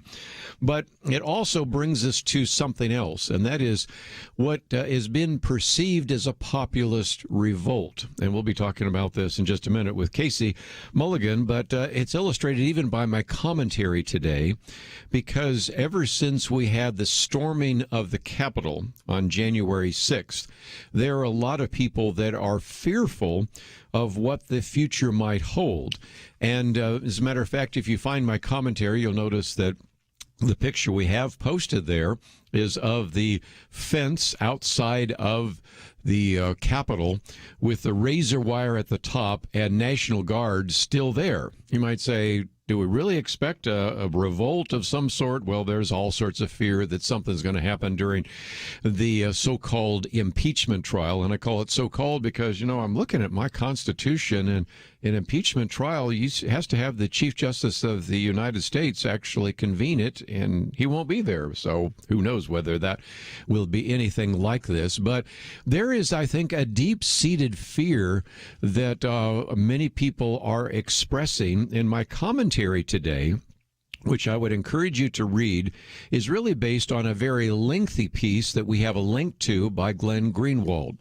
Now, Glenn Greenwald is hardly a Trump supporter. As a matter of fact, he was hardly a Bush supporter, not much of an Obama supporter either. He was, in some respects, warning in this piece that it's kind of like, I've seen this all before. I remember after 9/11 that there was a call for a 9/11 commission. Now they're calling for a 9/11 type of commission. There was a justification for using all sorts of weapons to go against Islamic terrorism. It led to the authorization to use military force, which, as he says, has been responsible for 2 decades of war. It led to the Patriot Act, which we've always been around this program somewhat critical of, that radically expanded government surveillance of you and me. And we were promised that it would be temporary and would sunset in 4 years. Well, it's still around. Almost a decade later, or two. How about 2 decades later now? I mean, this is what's just ridiculous about this. And so let's take all of the things we've learned about fighting terrorism on foreign battlefields and now apply them to domestic terrorism. Well, who are the domestic terrorists? Well, that would be basically anybody who disagrees with anything that the party in power believes is wrong. And so as a result, we can see some of the dangers. And so anyway, that's the commentary that I have posted there. And I sense that there is kind of, to be willing to give some credence to this idea, sort of a populist uprising. And there's a couple reasons for that. I alluded to one just a while ago when I talked about the fact that of these 20 million doses of the vaccine, Some of them went into the arms of people that aren't even on the priority list. You know, they went to donors and they went to teachers and they went to people working in the hospital that aren't even around COVID patients. So already you see that. We have a sense that maybe the game has been rigged for some time. We saw, for example, how it seemed rigged when you had governors and mayors and even county judges and healthcare officials that said, these are the rules for the lockdown. And nobody's to break them, and then they break them. And so you begin to say, you know, this is kind of a game being played. There's one set of rules for the elite, different set of rules for you. And one more example of that, and you'll see this as one of the articles we've posted on our website, surfaced the other day, and that is where a number of young bucks, if you will, decided that they were going to have some fun at the expense of some of these hedge funds. And so they actually started buying up GameStop stock. And we talked about this on Friday, what that meant.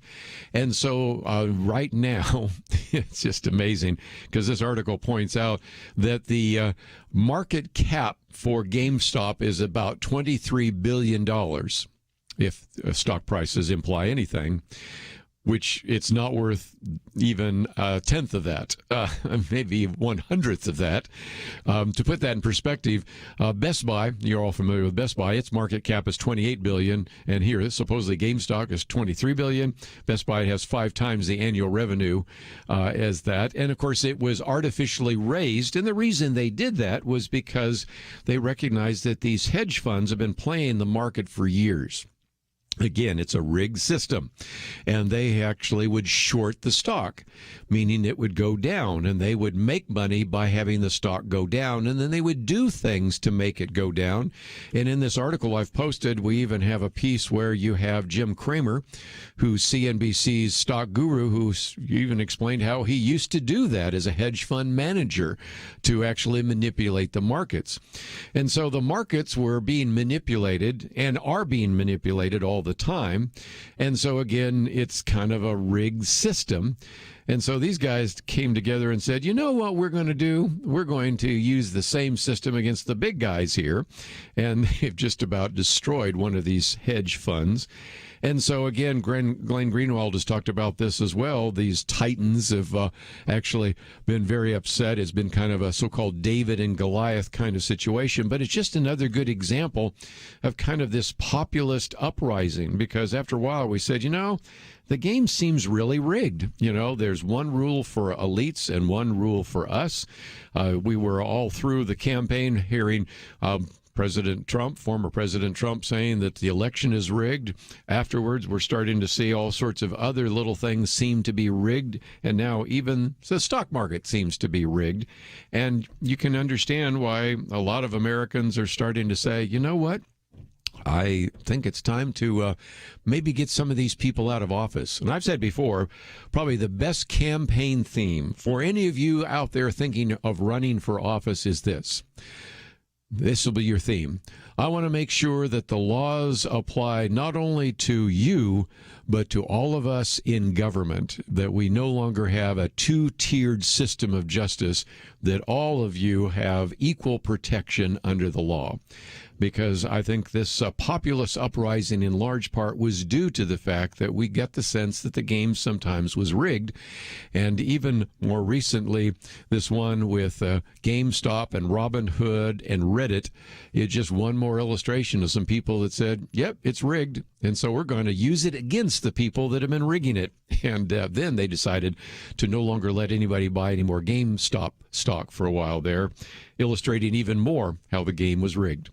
Well, anyway, we'll come back and we're going to spend some time talking with Casey Mulligan, because kind of the subtitle of his book is about this idea of populism. And was the Trump administration effective at all? Did it have any successes? What were some of its failures? And most importantly, as he points out in this piece that was in the Wall Street Journal, a lot of people in the administration did their jobs well.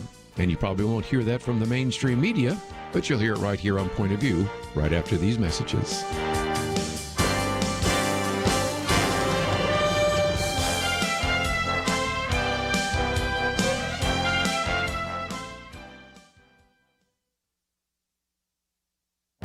This is Viewpoints with Kerby Anderson. We're hearing more and more talk of instituting a domestic war on terror. Glenn Greenwald says that he has seen all of this before.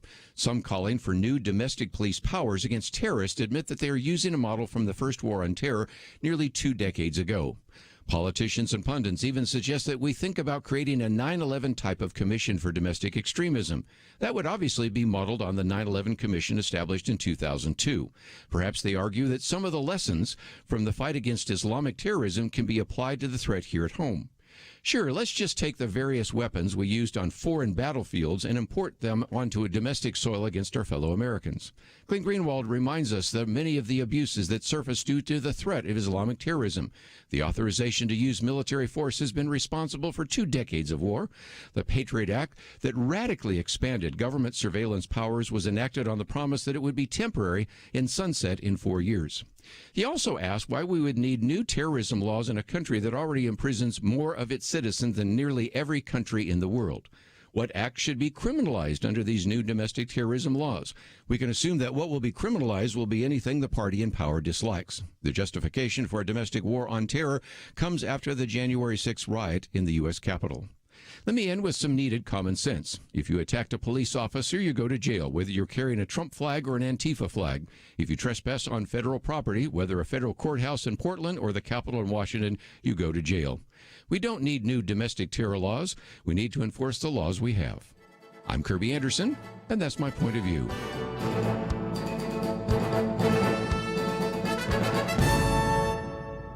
For a free copy of Kerby's booklet, A Biblical View on Loneliness, go to viewpoints.info/loneliness. That's viewpoints.info/loneliness.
You're listening to Point of View, your listener-supported source for truth. Back once again on the website, you're going to find a piece that came out actually last month by the editorial board of the Wall Street Journal.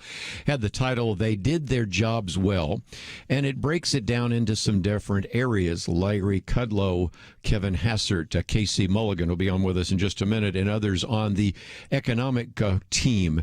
Then Mick Mulvaney and Russ Vaught and Scott Gottlieb and some others, by the way, will be on the program with us on deregulation. And then Eugene Scalia and others on investor protection. And then one on judicial nominations, Mike Pence, Bill Barr, and the rule of law.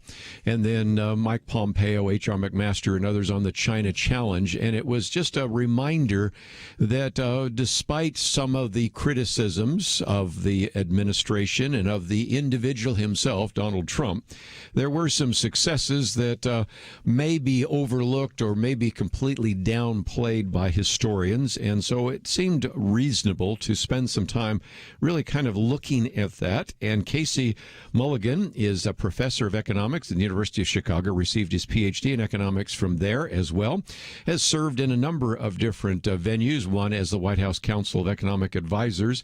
And back in September, his book, You're Hired, Untold Successes and Failures of a Populist President.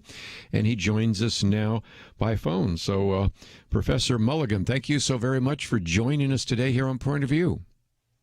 Well, I'm glad to join you. Let's, if we can, talk about some of those economic successes. Those have been sort of obliterated by a pandemic and a lockdown, but at the same time, in the kind of pre-COVID U.S. economy, probably one of the strongest we've seen in modern times. What are your thoughts?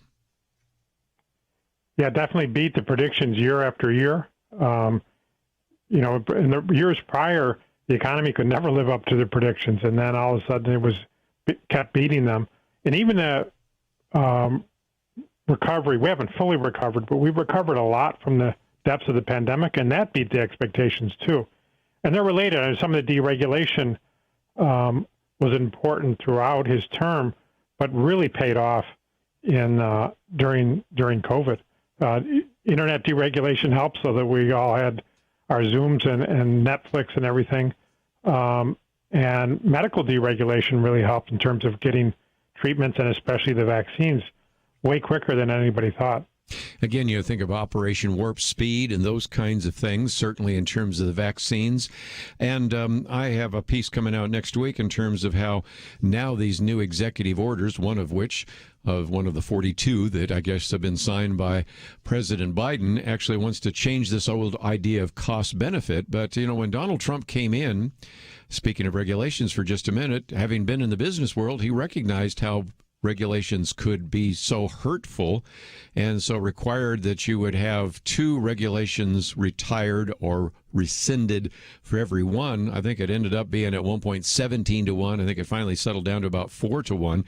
And people, I think, miss how important that deregulation was in terms of what we now take for granted in terms of having a vaccine that we're putting in the arms of individuals.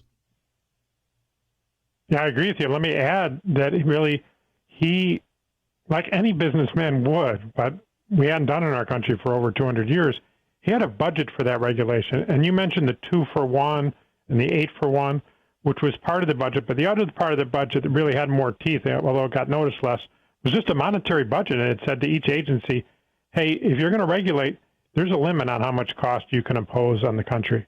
And if you run into that cost and you think you need more room, come and talk to the president and convince him that it's worth it. And that's just the way any CEO would run his company. He'd tell the managers, here's your budget, go within it, and if you need more, you better come with your hat in hand and explain why the need is so desperate, but otherwise you stay within your budget.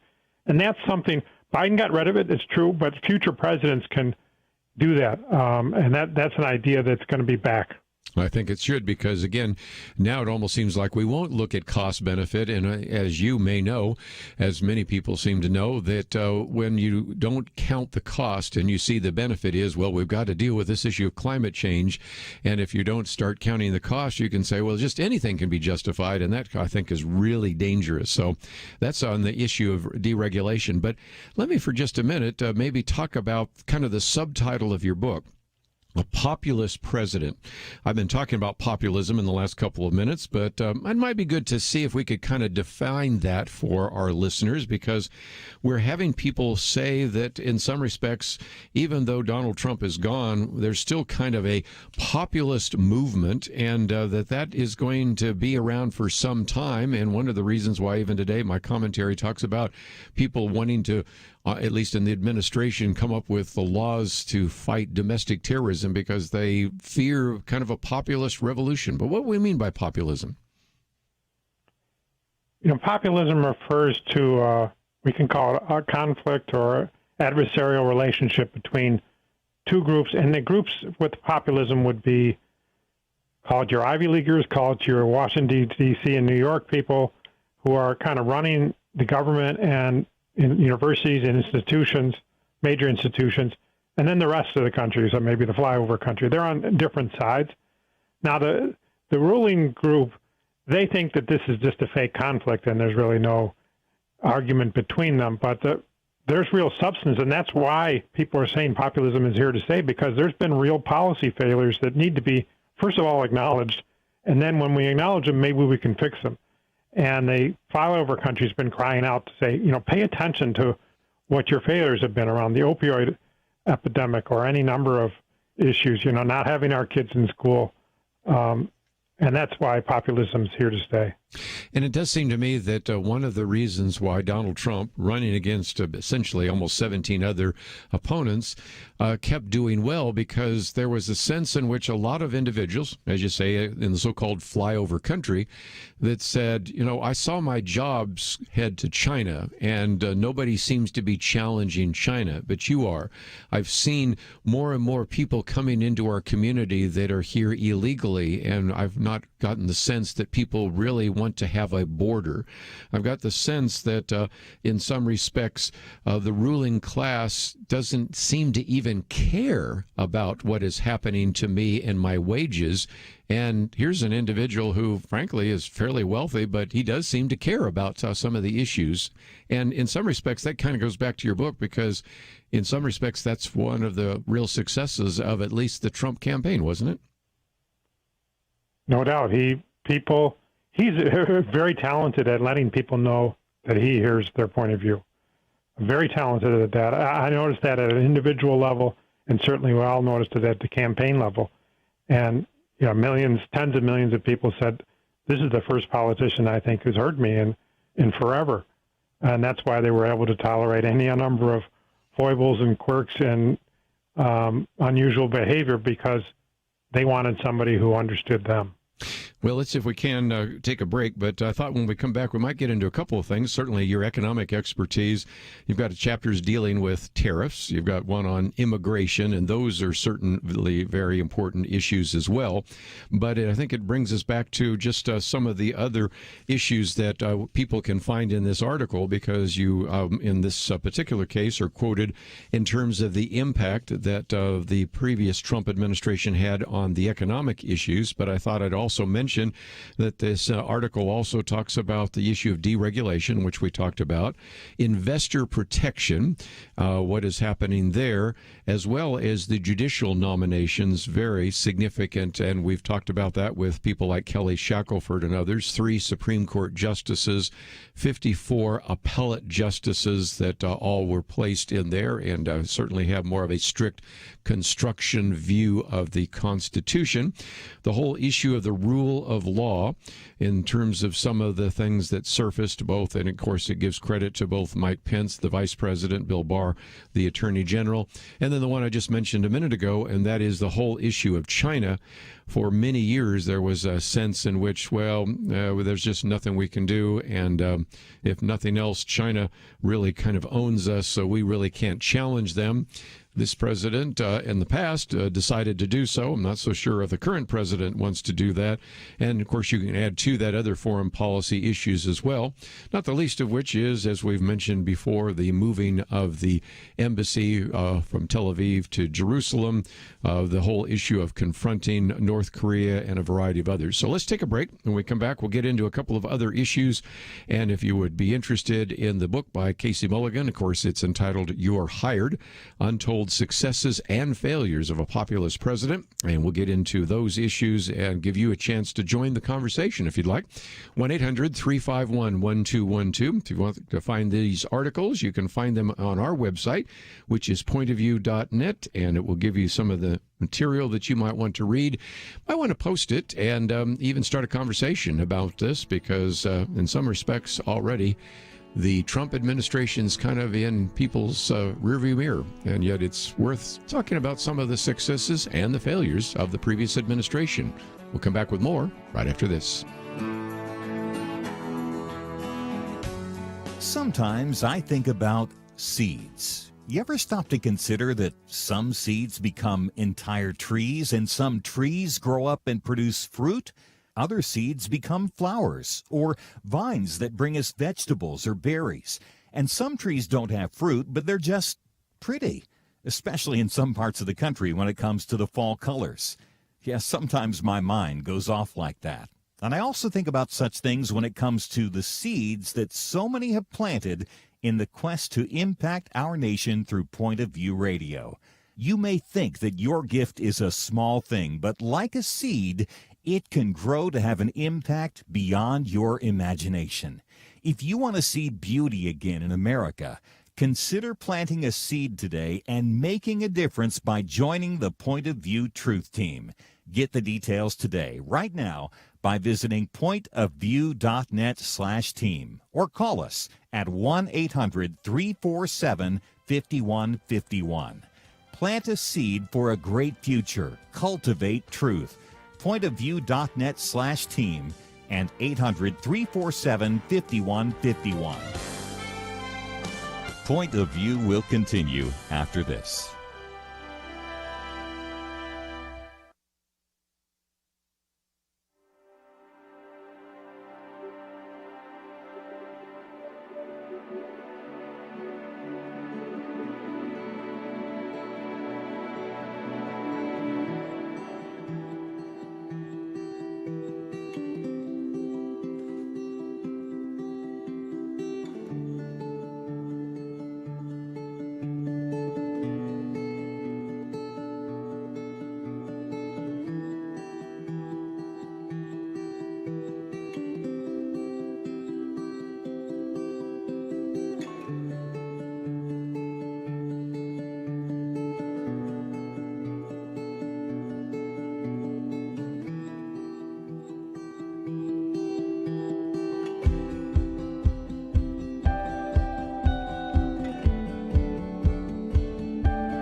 listening to Point of View. The opinions expressed on Point of View do not necessarily reflect the views of the management or staff of this station. And now, here again is Kerby Anderson. Professor Casey Mulligan with us for a few more minutes, and I might just mention that the book, Your Hired Untold Successes and Failures of a Populist President, is something you can read, but again, we also have posted this particular piece that came out in about the middle of January. They did their jobs well, and really looks at some of the Trump appointees, some of the policies, and some of the successes. But I thought we'd get into some of the other concerns, and one of those has to do with the focus by this president or previous president on tariffs. Now, you have a whole section on that, and then maybe we'll get into immigration policy. But what about this? We have had all sorts of ongoing debates about whether these tariffs are a good thing, whether they're helpful to the American people. What's your conclusion as an individual looking at that with a great deal of economic expertise that the rest of us don't have?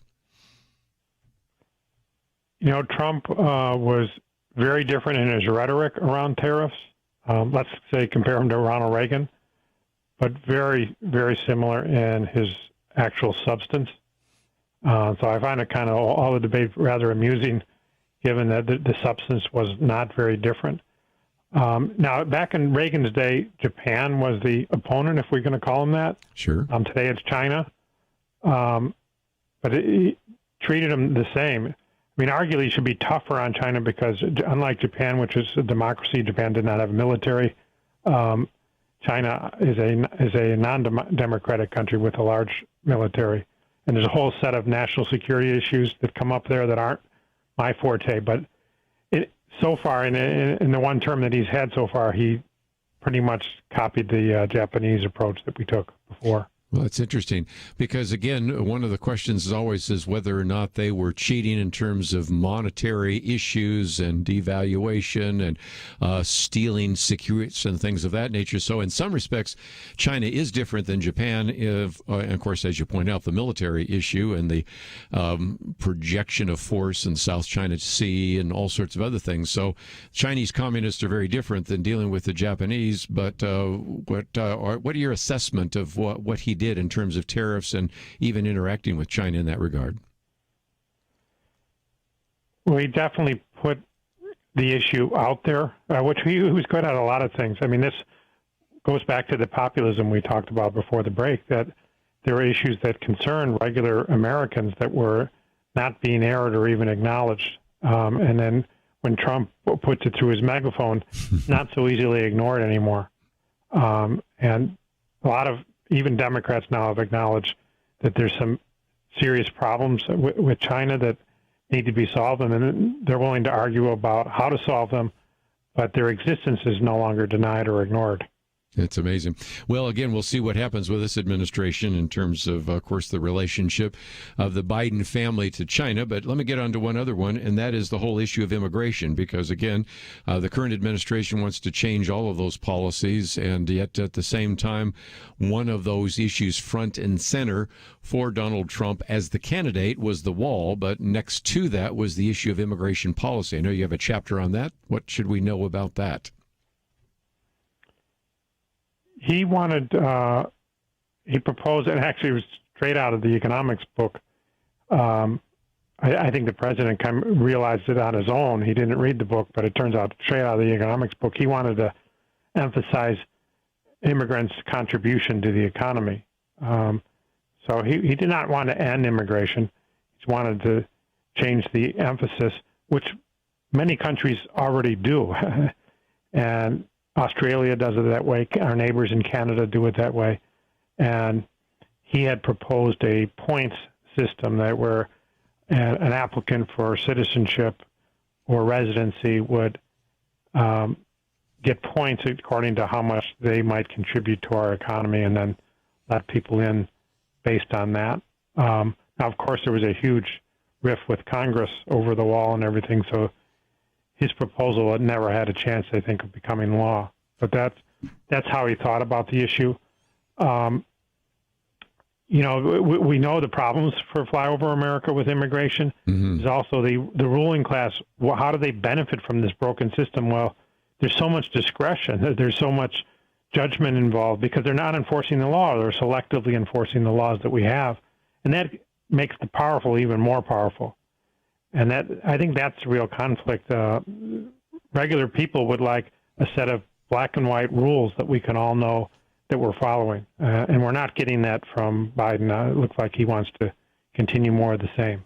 And even before Joe Biden took office, you had this sense, Professor Mulligan, of the fact that there were two sets of rules during the lockdown. There were one set of rules for the American people, but seemingly a different set of rules for governors and mayors and others in terms of the lockdowns. And you've always had statements by the previous president, Donald Trump, that the election game was rigged. We've been talking about, of course, the whole issue of GameStop and Robinhood, and that people wondering whether the stock market was rigged, which gets me to something that apparently is part of your book as well, because you have a former White House official who wanted to remain anonymous. I love this, saying that you talk about how Trump and his staff were dismantling special interest. And then another individual who had actually been an assistant to the president was also talking about trying to roll back some of the ruling class rules and and trying to get some limits on taking special interest. Most presidents, sadly, are elected by special interest. This was a president that was not. And so in some respects, he also took on something that seems to be bothering a lot of the people in America, and why you have a populist revolution, because in some respects, people are still concerned about the fact that special interests have a disproportionate influence in our government. And yet you talk about the fact that he was able to dismantle some of that. How so? Yeah, he definitely had a lot of special interests scared because they know he was not beholden to nearly as many of them as your normal president or congressperson would be. And he did take a number of them on, trial lawyers, big health insurance companies, some labor unions. The teachers union is now the most infamous in our lives. All the harm that they were doing to our economy for their own special interest. And he took them on, took away their special favors, and they were outraged, of course. Now, there are other special interests he took on, and they beat him back. Especially we see that in the military area. Boy, the military bureaucracy just totally hammered him. Also, a lot of the State Department bureaucracy. When he tried to withdraw some of the gifts that we perennially give to some of these foreign countries, boy, they beat him back, and he wasn't able to cut a penny of that. Yeah, again, we've ever since Eisenhower talked about the military-industrial complex and talked about some of the influence of Foggy Bottom and the State Department, but just a couple of examples there. But just before we let you go, let me just mention again, the book is entitled You're Hired, Untold Successes and Failures of a Populist President. Came out in September. And, of course, we also have this article that quotes from you and a number of other individuals really talking about some of the successes and even some of the failures of the administration. And so I really appreciate you taking the time to write the book. I appreciate you taking the time to join us here on Point of View. My pleasure. Let's take a break, and when we come back, we'll get into a couple of other stories. Just, again, trying to cover a few of those that we haven't. If you've been kind of paying attention so far, we talked about 20 million doses of the vaccine missing. And if you missed that, it was in the first part of our section. And we also talked about the executive order, which many people think may be the most significant of the 42 executive orders signed by President Biden that really completely reevaluates the way we look at regulations, and I'm concerned about that. If for no other reason than you have all sorts of populists and liberals just celebrating it, and even some conservatives warning about that. We did talk a little bit about the GameStop Robinhood story, but again, it just illustrates again kind of this populist revolution. When we come back, we'll maybe get into a couple more other aspects as well. The kind of cavalier argument we're getting right now from the Biden administration is, okay, we know that by canceling the Keystone XL pipeline, by no longer building the wall, there are going to be thousands and thousands of people that will lose their jobs, but that's okay. They'll find green jobs out there. How serious really is that? And then just a court decision coming down for those of you concerned about the Second Amendment, which appears to allow the police now to go into a home without a search warrant and seize guns. And that is a very troubling case, which I'll get into in just a minute, which our good friend at the Rutherford Institute has actually identified. So those are some other stories which we try to cover sometimes on Point of View that you probably aren't going to hear too many other places. And if you find yourself saying, I'd like to read some of these for myself, because if I start talking about this to my friends, they're going to say, where in the world did you hear that? Well, I heard it on Point of View.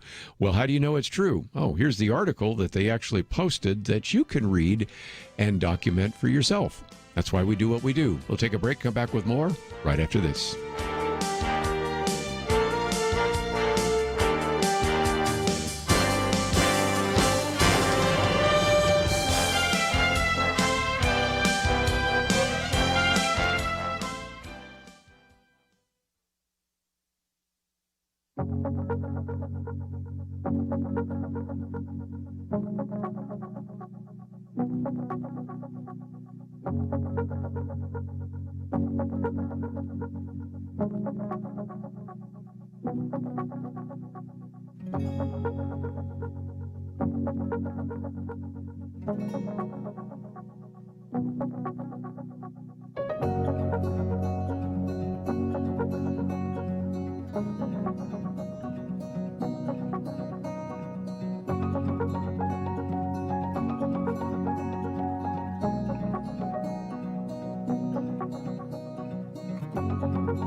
Now, back to Point of View, your listener-supported source for truth. Back for a few more minutes. Let me just mention that tomorrow, as a program note, we're going to be talking with Tom Doyle. He's been on the program with us before, and his wife, Joanne Doyle.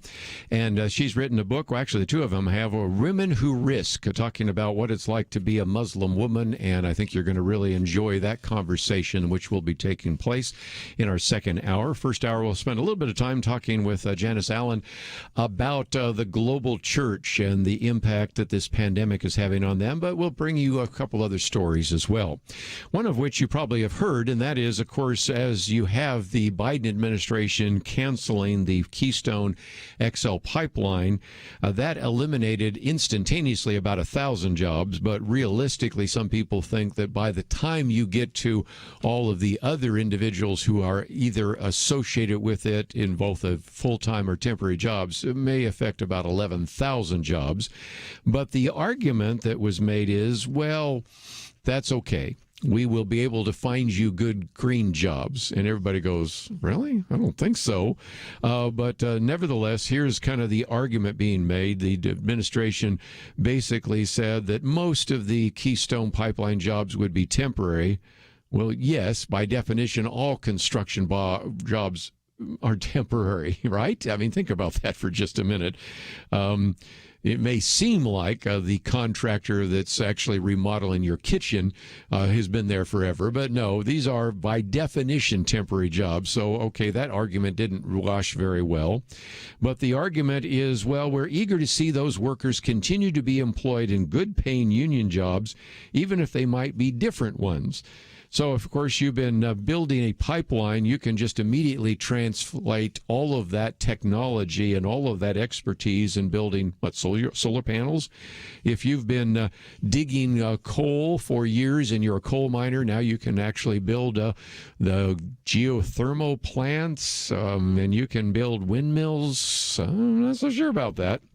But the argument that is really kind of irksome, I think, to a lot of individuals is the comments that are being made by first candidate Joe Biden, now President Joe Biden, that these are all handouts to the oil companies, and these are handouts that we need to end. But again, Jim Garrity points out that, wait a minute, one of the provisions would allow companies to deduct a majority of their cost incurred from drilling new wells domestically.